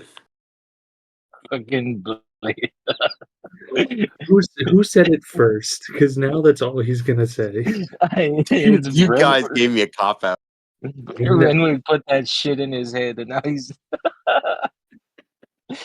okay. So is it like an animal, or is it like a conjured thing? He's a celestial. Oh, okay. So I wouldn't be able to speak with him. Is it find familiar? Another story. God fucking damn! I was asking out of character, you It's dick. fine, greatest steed, Gladia. Oh, okay. All right, I'll just pet it and then kind of take point and let the others fall in behind me as they wherever they feel comfortable. And Logus will kind of try to get his bearings and just kind of take stock of what's around them and what's in front of them. Okay, yeah. And if Frenwick could, like I said, stay up, kind of like maybe 5 feet between us, but sticking with him in the front, helping him keep an eye out, and attempting to lead the party somewhat stealthily. All right, yeah, good call there as well. Let's see here. First of all, Logos, go ahead and give me a survival check. You know, you had a good view of the land, so you kind of know which direction you need to go, but it's very labyrinthian. It's not going to be like a straight line. You're going to have to bob and weave through these various natural stones. Oh, can I make that with advantage? I would say with the help action from one of your allies, probably. You know that this canyon borders your nation, but this side of the canyon in particular is kind of foreign to you. This is more of the Brightwood side of the canyon than the Nightwood side of the canyon. Would anybody like to help me?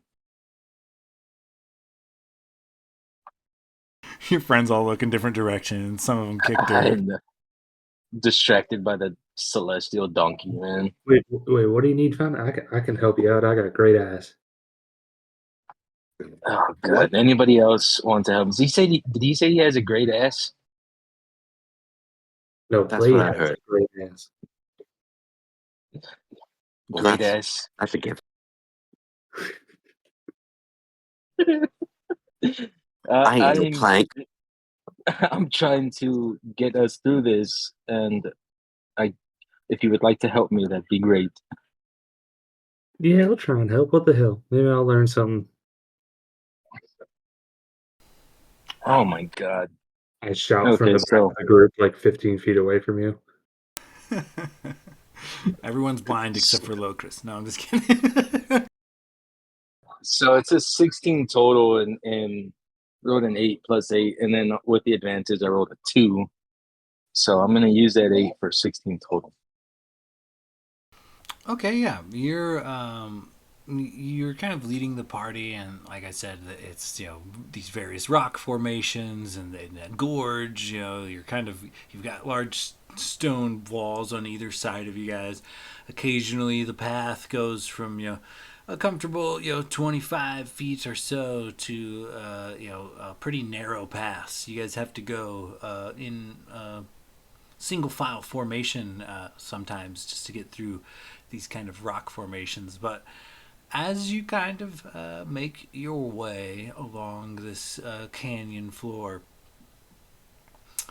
a tremor, an earthquake hits, and you felt a few smaller ones prior, but this one seems to be, for whatever reason, a bit more violent, and it lasts just a few seconds longer. And as the earthquake seems to come to a standstill, you hear a loud crack. This right in front of you, the path that you have kind of been taking, the land splits and a large hole forms out of nowhere.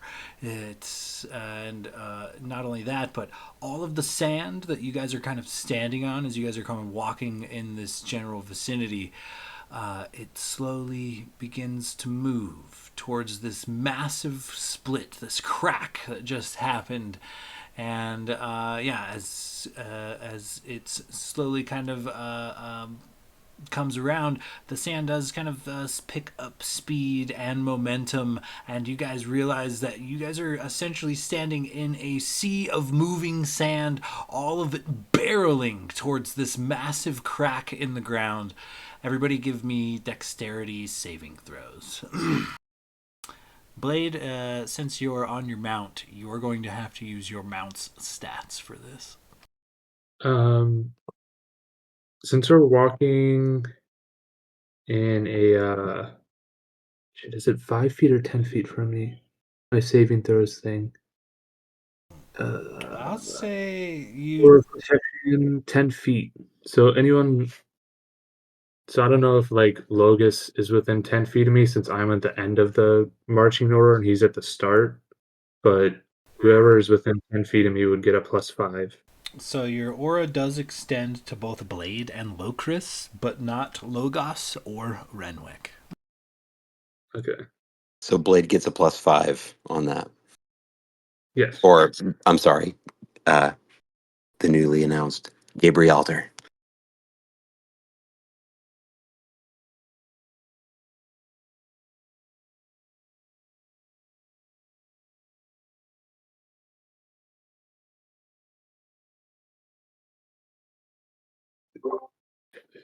Well, that's bullshit.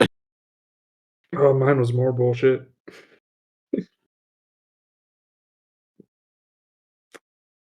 I got a 9.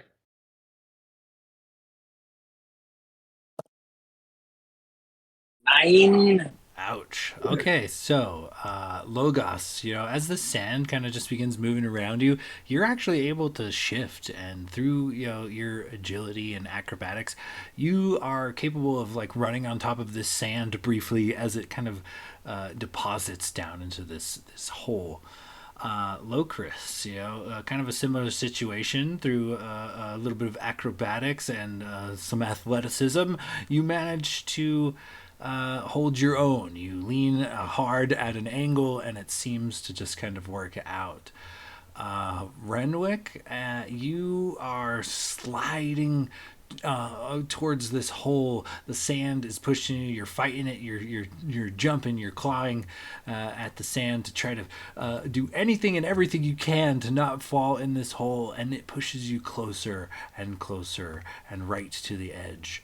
And it is at about that time that you finally find your footing as you see both mounted Blade Silverstring and Gladier tumble over the edge and into this crack, this massive hole that just kind of opened up. Would I have had a reaction to try to do something before they fell in? Or is it already past and done? I would say your reaction was probably your saving throw. Okay, makes sense. So, I rolled a lot of ones there on that damage, you lucky dogs. But Renwick, Gladier, not Renwick, Gladier and Blade and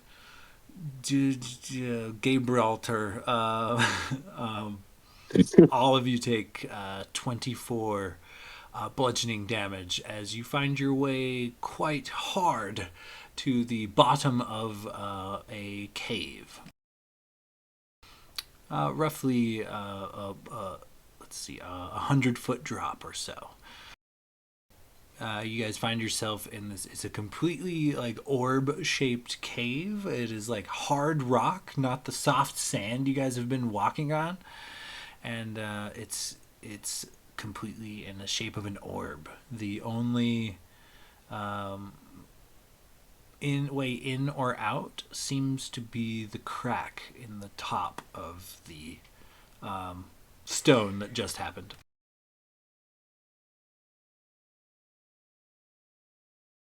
So, the sands finally stop flowing.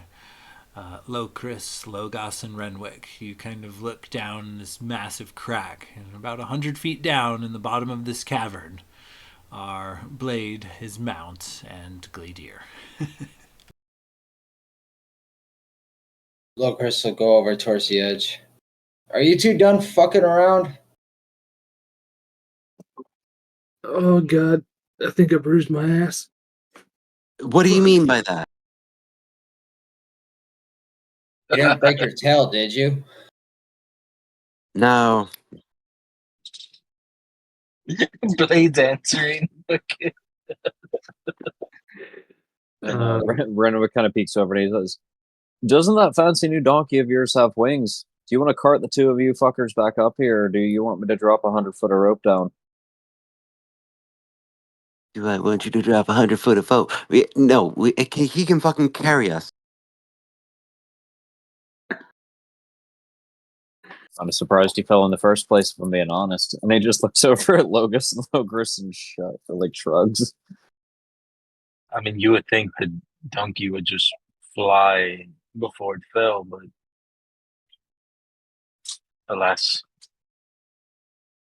Can I glance around the cavern after I stand up and just see if there's anything in here, or is it just like an empty, just cavernous room? Go ahead and give me an investigation, survival, or nature check. Your call. Investigation. Could I give him the help action on that? Because I'd imagine I'd be looking. Yeah, for sure. You guys kind of glance around. Go ahead and take that roll with advantage there, Gladier. All right, I'm gonna Can use I- investigation. Can I roll a perception from up top since I'm looking down and seeing if I see anything moving? Are they safe? Is there anything of note down there? Yeah, for sure. I was a 15 on my investigation. As you kind of look around, the walls are really hard rock and they're smooth for whatever reason. And as you kind of investigate, you determine that there is no other like entrances or exits except for the one that you fell through in the ceiling. But it looks like maybe you were in a tunnel. It looks like some of portions of the wall are very smooth, and it looks like both the say southern and northern entrance and exit where this tunnel would continue look to have suffered like a major collapse. Like several house-sized boulders have settled in and around the area.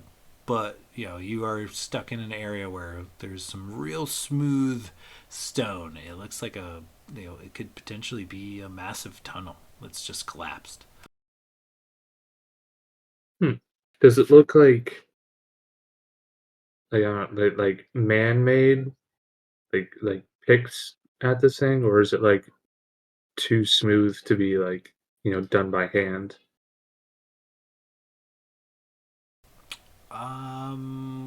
I think you would know that you actually wouldn't with that roll. You're not sure.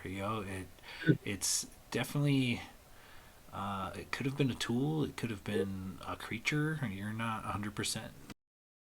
Gotcha. I mean, he'll walk back over to Blade and walk up to Gabrielter with like his hands up, non-threateningly. Just like, hey, little buddy, you gonna let me ride up to the surface on your back too?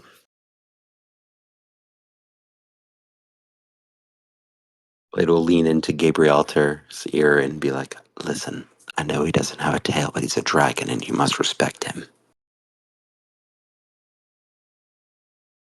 Yeah, I'm sure he'll let you ride him. Don't bite him. Do not bite him.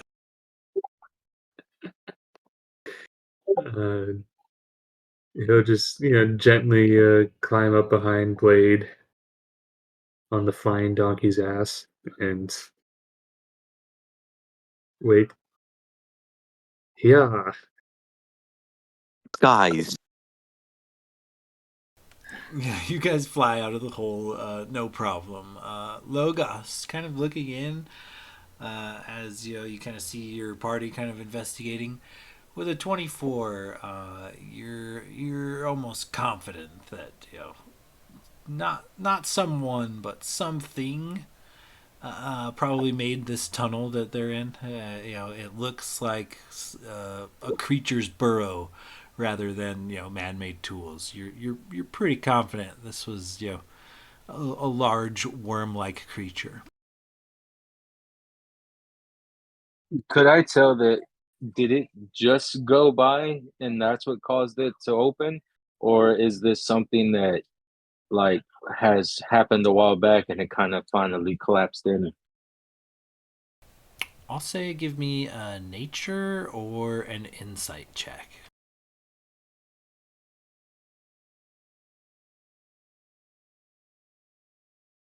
Yeah, I'm gonna do insight.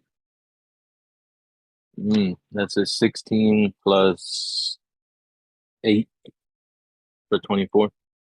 Damn, pretty good. Yeah, you determined that this particular tunnel is probably several months old. Does not look like it has been used in some time. Okay, so good news. It was most definitely probably made by the worm that the king was warning us about. Good news is it seems to be an old one, but I mean, if that thing's making caverns that size, you definitely want to be careful around here.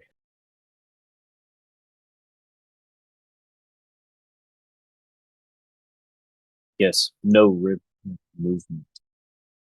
Renwick begins to step very discordantly.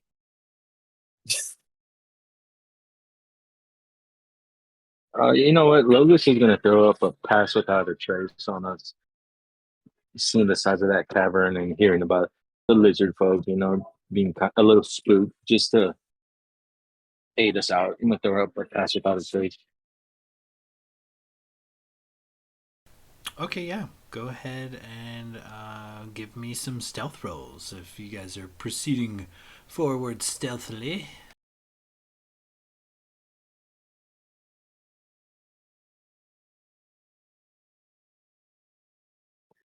I actually didn't roll bad. Now that I don't have disadvantage. That's a 17 plus 10 for a 27. I rolled a 37, so Jesus. 18 plus 9 19. plus 10.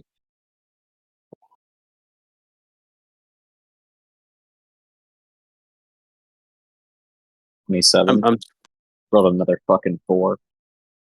I'm sorry. What's the check? Stealth.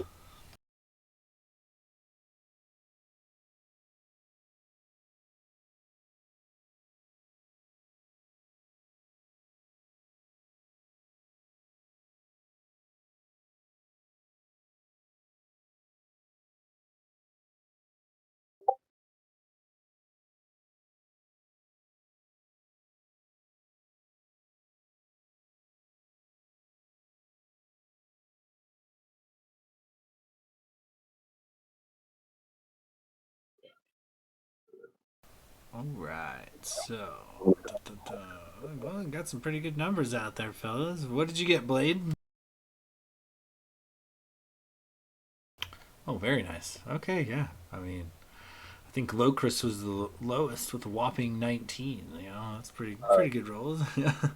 For what it's worth, Sean, I forgot that I bought Boots of Elvenkind, so my self roll is actually a 34. Excellent.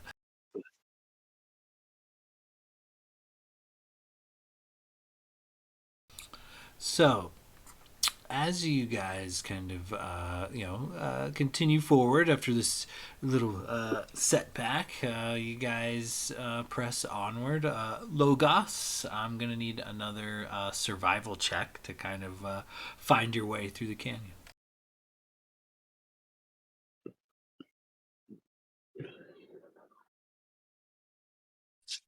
I shit you not. I wrote that one on D&D Beyond and wrote another 18 for 26 total. Very nice. Yeah, you find your way relatively swiftly. You're kind of reading the signs, reading the sky, taking note of the wind and whatnot, and you just kind of you seem to carve a course in the direction you need to be heading. And it is not long before you guys travel through many miles of winding tunnels and gorges and various canyons and whatnot. Logos, I'll say Logos and Renwick are kind of leading the party at this point, so why don't the two of you give me some perception checks?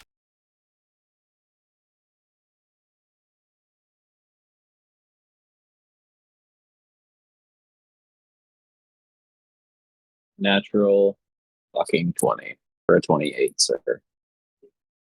I also wrote a 28, 16 plus 12. God damn, you guys are fucking spot on. You both see it at the same time. As you're kind of looking ahead, what you see kind of perplexes you, but with those kind of rolls, there is like a large flat stone, kind of in the center of this like gorge you guys are walking down, and on that flat stone, it looks to be something.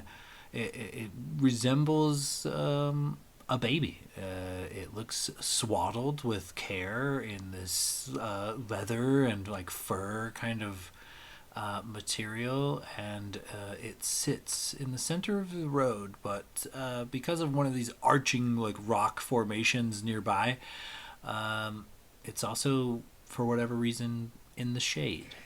And yeah, so you guys spot this from 100 yards or so, like eagle eye.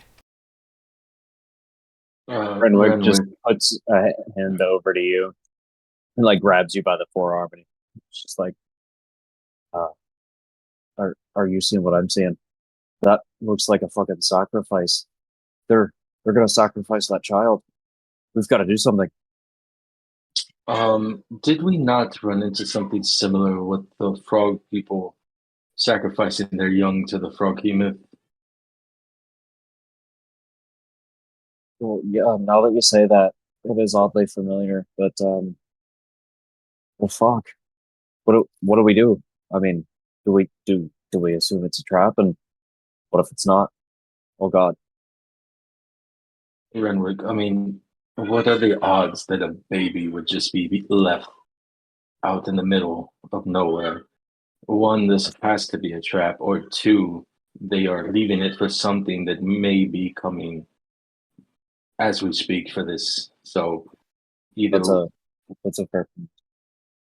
What are the odds that you could like maybe try to shoot an arrow like near it, like a little bit away, but something to spook it, Maybe we you want can. me to shoot? You want me to shoot the baby? No, You want to don't shoot the baby? Don't shoot the baby. You weren't even here for this. I was here. Wait, there's a baby? Yeah, the rest he's of the trying to party shoot kind of it. walks up on you. We explain the situation.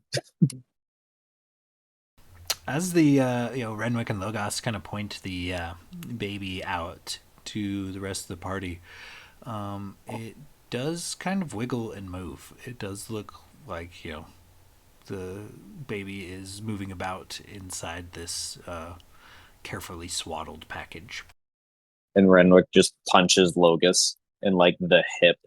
He was like, "You see, motherfucker, I told you it was a fucking baby. It's not always going to be a trap. We've got to do something." How far away are we? Did you say? Let's say 100 yards, so about 300 feet. Okay. Well, how about this? We keep going as we were. Maybe you and I move up, let the others lag behind a little bit, and we get a little closer to maybe see what's going on before we just break off into a sprint.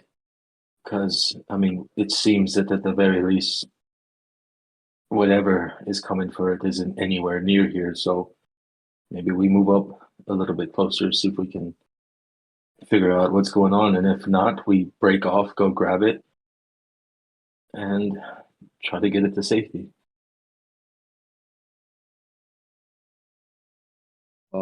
For what it's worth, I'm fairly certain we can both move pretty damn fast while we're being stealthy. So yeah, let's get down there. Have the party lag behind a little bit. Any objections? Logos will kind of like turn to the party.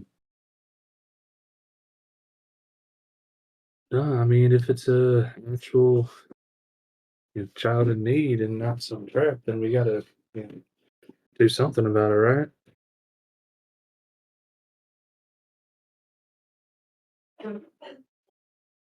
If Renwick and Logus are like trying to like stealthily head down there to hopefully save what we assume is a baby, Renwick's gonna like bundle up a couple of random things from his backpack in a cloth to make it look like a swaddled baby, and we're gonna Indiana Jones this shit.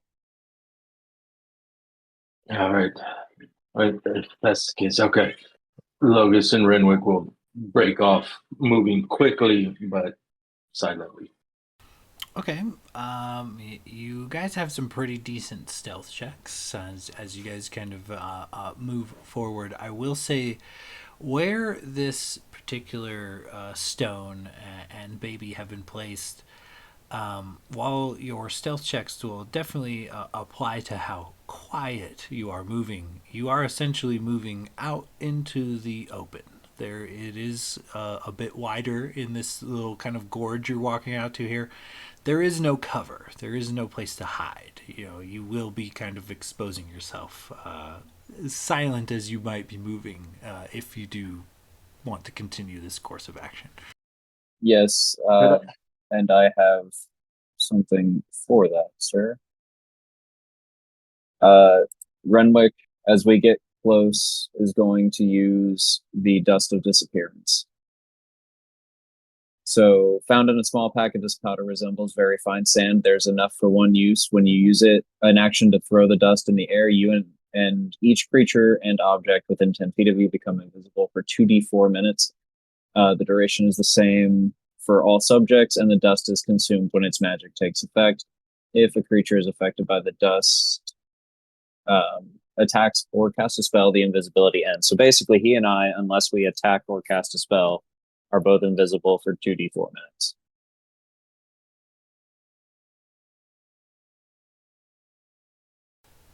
Excellent. So yeah, you the sprinkle of this powder, you guys vanish. As we're moving up, can I get a vibe check? Can I roll insight for vibes? And that's 5 minutes of invisibility. Okay. Yeah, give me an insight check. I'm gonna do this like as we're moving, getting closer. Just Okay, see yeah. what the vibes are, man. See if anything feels off. No, I rolled an 11 total. The vibes are immaculate right now. Yeah, looks like a baby swaddled in leather, kind of maybe struggling to move around. Logus being a stealthy person, being invisible, the vibes are on point right now with his best bud, Redwood. Yeah, the vibes are great. Okay, so as you guys kind of close the gap, you guys approach this kind of large flat stone that this little leather parcel has been laid upon. How do you guys proceed from here? Tell me how you interact with this. Okay, so as we get closer, do I hear any crying or anything from the baby? Give me a perception check.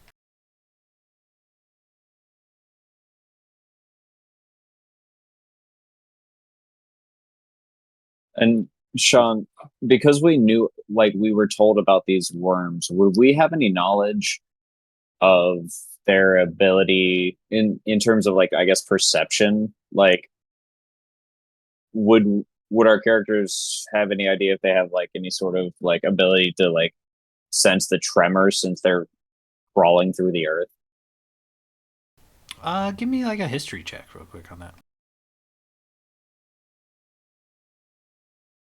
9. As far as you know, some creatures have like a tremor sensibility, some don't. It just kind of depends on the region and the creature. You're not sure about these particular ones, though. Fair enough.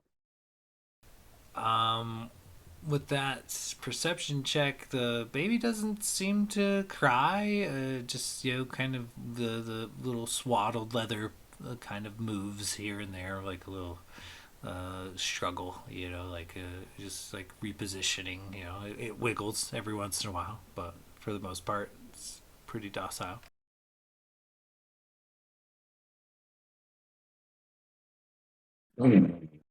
So, okay. And we don't see anything else, right? There's nothing off in the distance. There's this one thing on this platform, right? Yeah, as you kind of look around, it seems you guys are alone with this little platform.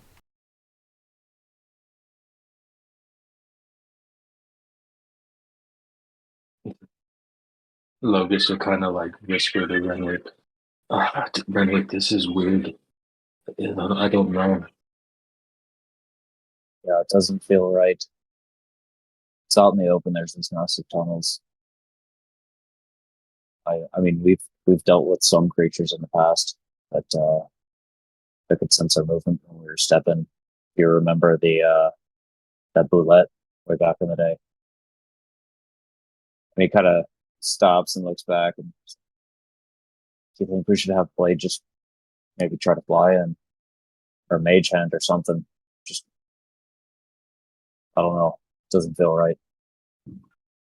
I mean, I could always shoot it. Did you just recommend shooting the baby? Did I hear that right?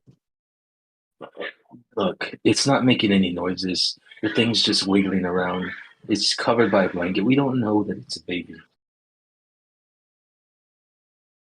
But what if it is a baby? Is it your baby? It ain't my baby. Why whoever's parents left it out here, it's their fault if the baby gets shot with an arrow. Yeah, and that's fucking horrible. That'd be But my I've got baby. a bit of a code of ethics that I like to stand by, and letting babies get sacrificed to what I can only assume is a massive worm. It's not exactly in the code. We can't talk about this much longer because the DM's probably getting bored and he's about to have us being eaten. But Okay, look, Renwick, I have morals as much as the next guy, right? I'm all about the ethics, but I am not trying to die for some random baby.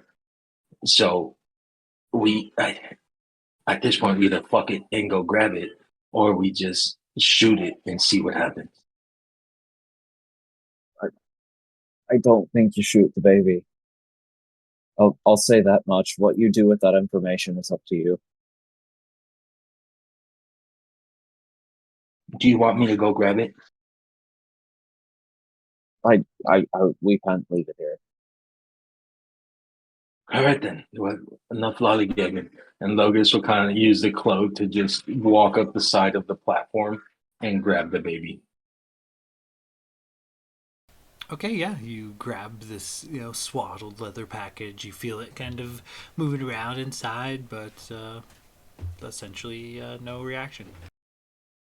Can I part the blanket and finally take a look at what's inside this thing? I'm sorry, say that one more time. Can I like part the blanket and finally take a look at what's inside? Yeah, go ahead and give me a dexterity saving throw. Damn you, Renwick.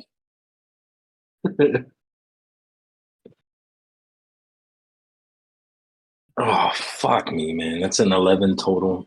A natural 2 plus 9. So with that, as you kind of flip the lid on this little parcel, inside is actually a decent-sized venomous snake. You take 4 points of piercing damage as it sinks its fangs into you, and that comes out to a whopping 9 poison damage on top of that. And this satchel seems to be full of snakes.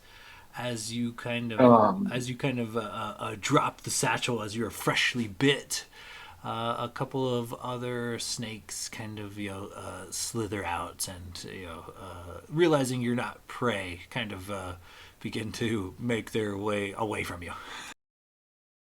Okay, so I got a couple questions. Since I was essentially invisible, would I have made that deck save at advantage?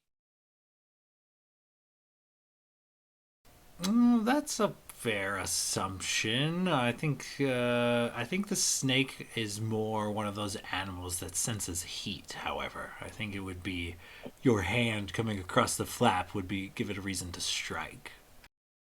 Okay, second question. I have resistance to poison damage. Does that half the damage, or does that just like allow me to not become poisoned?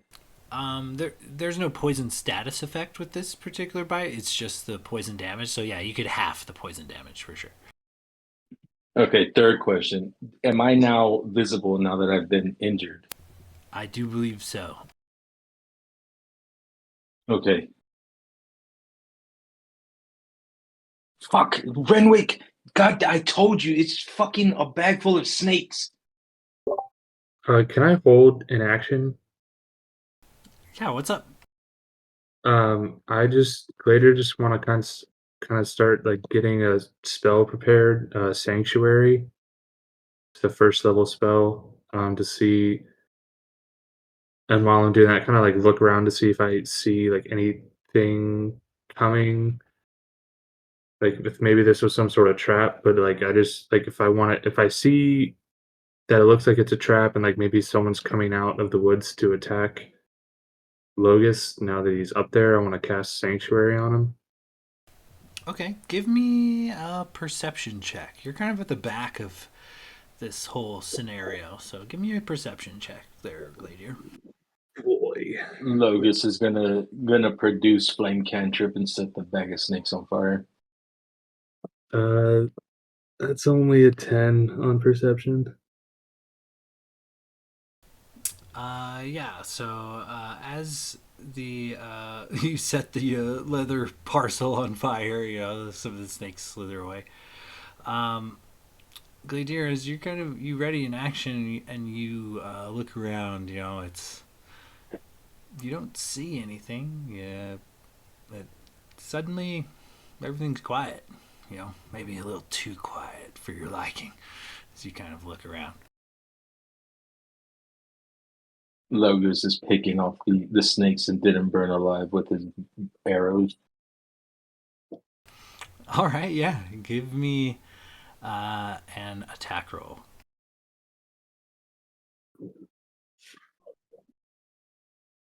No, worst case scenario, we can eat some snakes tonight. That's a nat 1. I can't fucking roll for shit today. I give up.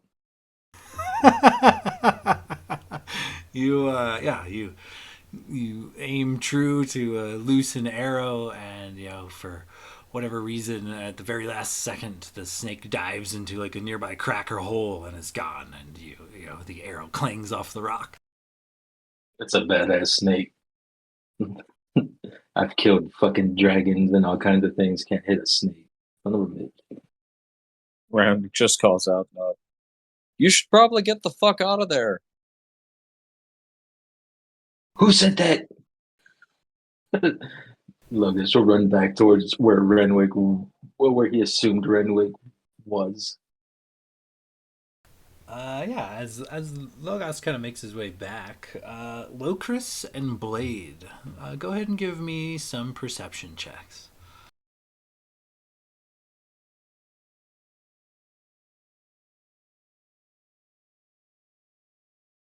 14. And Blade? Perception? Correct. Okay. 18? Blade, you notice, these, obviously, your ally gets bit by opening this bag of snakes, drops the snakes, goes to, skewer one, and misses the bolt or whatever, and as these snakes kind of slither away and out of sight, you catch out of the corner of your eye this snake slithering away begins to, for lack of a better word, morph.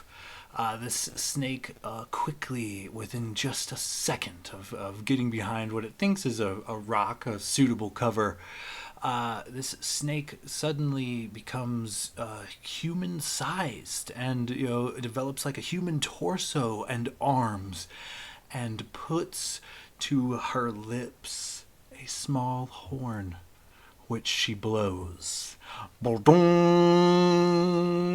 And suddenly everything seems to erupt into action. You see up on some of the high points in the canyon, you hear loud cracks. And as you guys kind of look around, you all notice off in various places in the distance, there seems to be what are these like half snake people. Like they look like they have the upper torso of like a human with a very snake-like head, but their bottom where their legs should be is just a serpentine. You see them all off in the distance, and they look to all be doing the same thing. They are, even though they're in random directions around your person, or around your party rather, they are all taking hefty swings at boulders stacked up high, and within seconds, these snake men have caused a massive avalanche of stone. House-sized boulders crash into more house-sized boulders, and they all come flying down into your direction, looking to fill the entire gorge with stone where you guys currently stand. It looks like there is only a one way out, and that is straight forward into a narrow gap, into this narrow gorge, and it's going to be a foot race to see if you can make it out safely. Like as you guys begin making your way towards this gorge, large stones begin falling in your path, denting obstructing your path. And, you have to bob and weave as these stones begin crashing all around you as you make your way towards safety. Everybody, give me dexterity saving throws.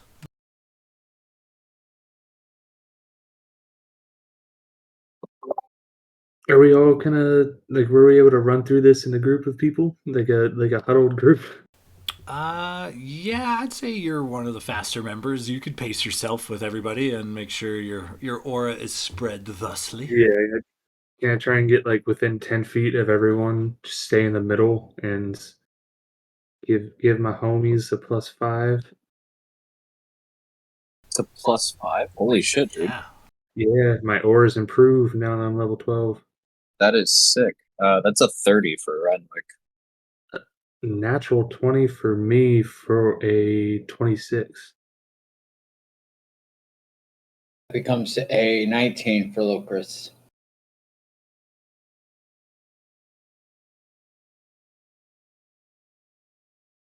A +5 on that? Yeah. 32 for Blade. And Gabrielter, I will roll out. Oh yeah, Blade. If you're mounted, you don't make your own dex save. You got to use the stats of your mount. Okay. So plus 4, 9, Still gets a +5.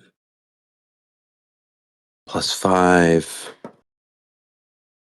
Me and Gabrielta are friends now. 22. Perfect. Yeah. As these stones begin crashing all around you, you guys make your way into this narrow gorge. You know, it's about 15 feet, but it's just enough, wide enough for the party to easily run in, but stop the stones barreling towards you all as the crash into the side of this little rock formation that you guys barely squeak, the whole lot of you barely squeak in as these stones begin crashing all around. A huge dust cloud kind of goes up, you know, kind of obscuring your vision and whatnot, ever so briefly. But as the dust settles, you guys find yourself in this narrow stone corridor. And as you guys kind of begin to venture forth, that's when you see, once again, several, looks to be normal snakes. However, they are significantly up high above you guys, probably 20, 30 feet on these various, you know, ledges and stone, rough kind of outcroppings. But each of these serpents, as you guys kind of, you know, the dust clears and you find yourselves gazing at your surroundings, each of these serpents transforms, morphs into something more. What seemed to be at first a common snake suddenly slithers its way into a more human size, and you see more of the same. These very serpentine-like creatures. Some of them look to be humanoid, you know, 2 arms, 2 legs, but very scaly with like snake-like features. Others seem to just be, you know, completely snake from the waist down, with some human features. And as you know, you guys look up, they look down, and you guys look to be on the receiving end of many knocked arrows. And yeah, I think that's probably where we're gonna have to stop our tale for the time being, fellas. Damn. Fuck, dude. Never I'll drop a trust. couple pics in the feed real quick just before we bail, so you guys are all caught up and everything. But yes, essentially, should be good. Never trusting a baby again. Next time I'm shooting the baby. Both babies have been a trap. Well, this is good. We killed the Yuan-Ti. That makes the snake people happy with us. We talked to the priest. I don't think they'll be happy because we killed a snake. It was probably one of their friends. The lizard folk and the Yuan-Ti don't like each other. Oh, Or okay. am I Yeah. misremembering that? Yeah. Nope, that's a thing. Their politics is weird. Sometimes they're enemies, sometimes they're allies, but they're mostly enemies. Yeah, so see, we're helping them. Oh boy. If we get out of this alive. When we get to the lizard folk, we just tell them that we heard the Yuan-Ti saying that the only reason their mamas grew arms was to give more hand jobs. And that will make them like us. I mean, that's not a terrible idea. It's certainly not the worst idea we've ever had.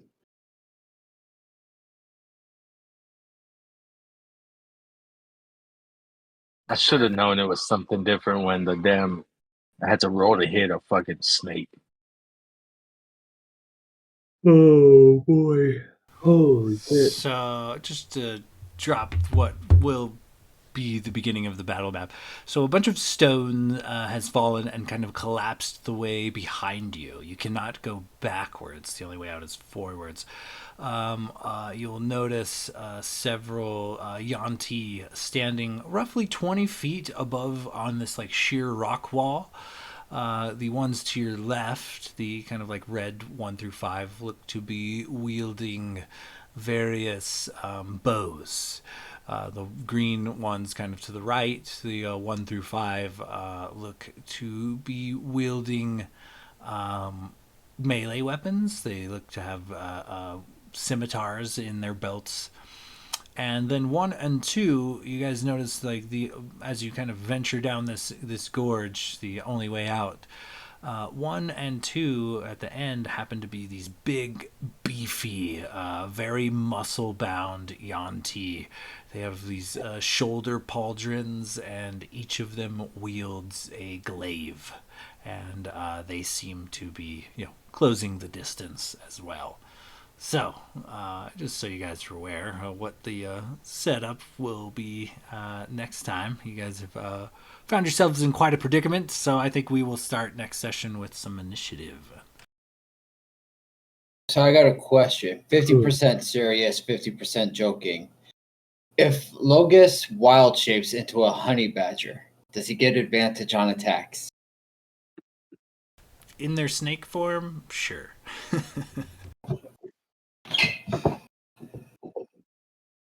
Okay. Good strat. At the very least, might buy you a turn or two of health before they burn through that and make you revert back to Logus. You're just gonna see Logan's just gnawing on the back of one of these giant lizards. I'm not gonna lie, I'm super bummed you guys all passed your dex save. It was serious damage. It was like 20d6 to get hit by the boulders, and then you were going to be like pinned, essentially pinned underneath the wreckage, like not visible to your allies. So I was gonna have to have you guys like dig them out essentially after they took a shit ton of damage. And yeah, I was even considering a Constitution saving throw to determine how long you could stay, underneath boulders being crushed. So I think I was going to add an extra, I was going to give you a con save versus 10d6 more damage per round, essentially half as much if you could pass. But nobody managed to roll under a 16. I had to keep the DC kind of low because I didn't want to catch all you guys and just straight fucking murder you. That could have very easily been a TPK. I was It hoping really was a rock. It really was a rock swallow everybody dies moment. I know Yeah. it made me laugh when I said that earlier. Yeah, I honestly, in times like that, I always expect most of us to roll poorly, and I was just listening to everybody like, throw out their saves, and I was like, oh god, all right, that's 3 probably passes, a 4th pass, oh god, the 5th person's gonna go down, like somebody's gonna get buried. Yeah. I'm mean, so I'm surprised. That I'm fucking +5 aura is crazy, lady. That yeah, shit is wild. and dude, my auras are like get awesome as like the more I level up. I have let me get to it real quick. I have an aura protection +5 to all saving throws for anyone within 10 feet of me. Aura devotion. While I'm conscious, friendly creatures, including you, within 10 feet of me can't be charmed. Aura of courage. While you're conscious, you and friendly creatures within 10 feet of you can't be frightened. Like, if you stand right next to me, like, you're fucking you can't be frightened, can't be charmed, just get a +5 to all your saving throws. This shit's wild. I mean, what I think I rolled a 24 net, but that thing brought it up to a 29. That's crazy. Yeah.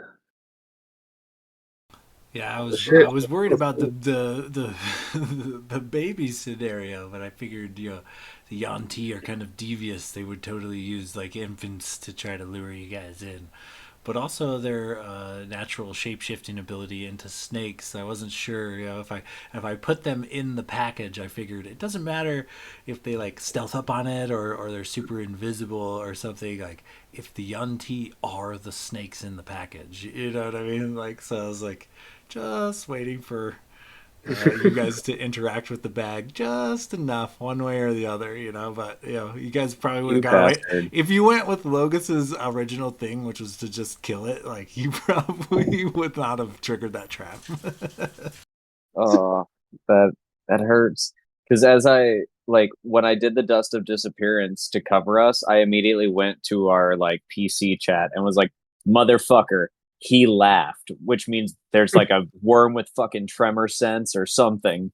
Like he laughed when I went invisible. That's not good. I was laughing more at the thought of like what the Yanti would think because he's trying to set up an ambush, but at the same time like some invisible thing just kind of like picks him up and starts manhandling him. Like he's just like, I figured it would just be a strike as soon as the bag opened. But I giggled at the thought of like a snake being manhandled by an invisible being.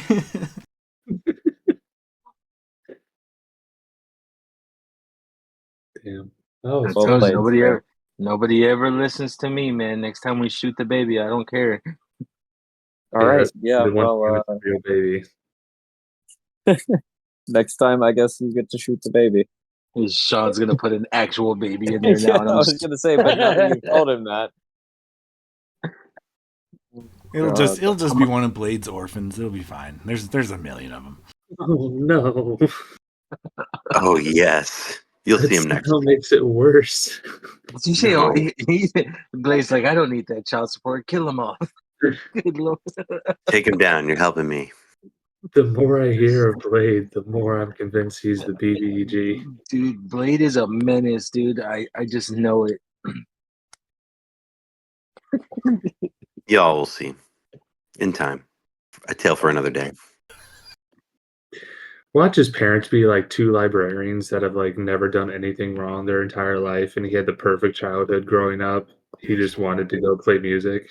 Blade's the fantasy equivalent of like Super Mormon. I have one overdue library book.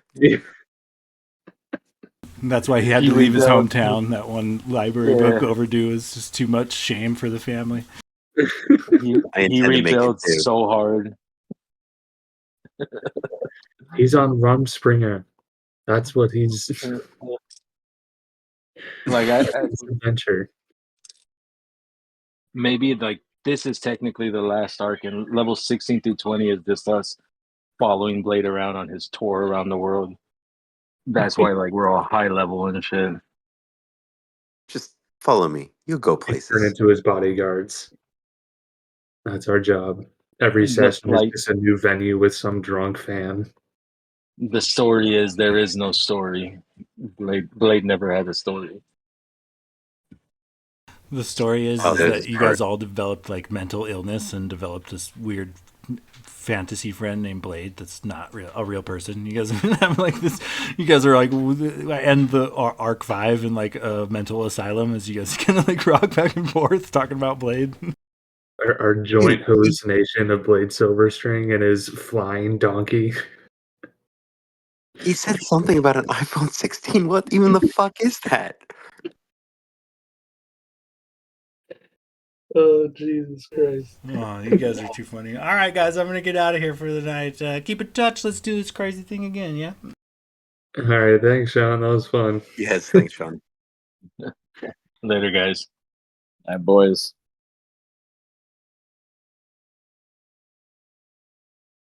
Boom, boom, boom.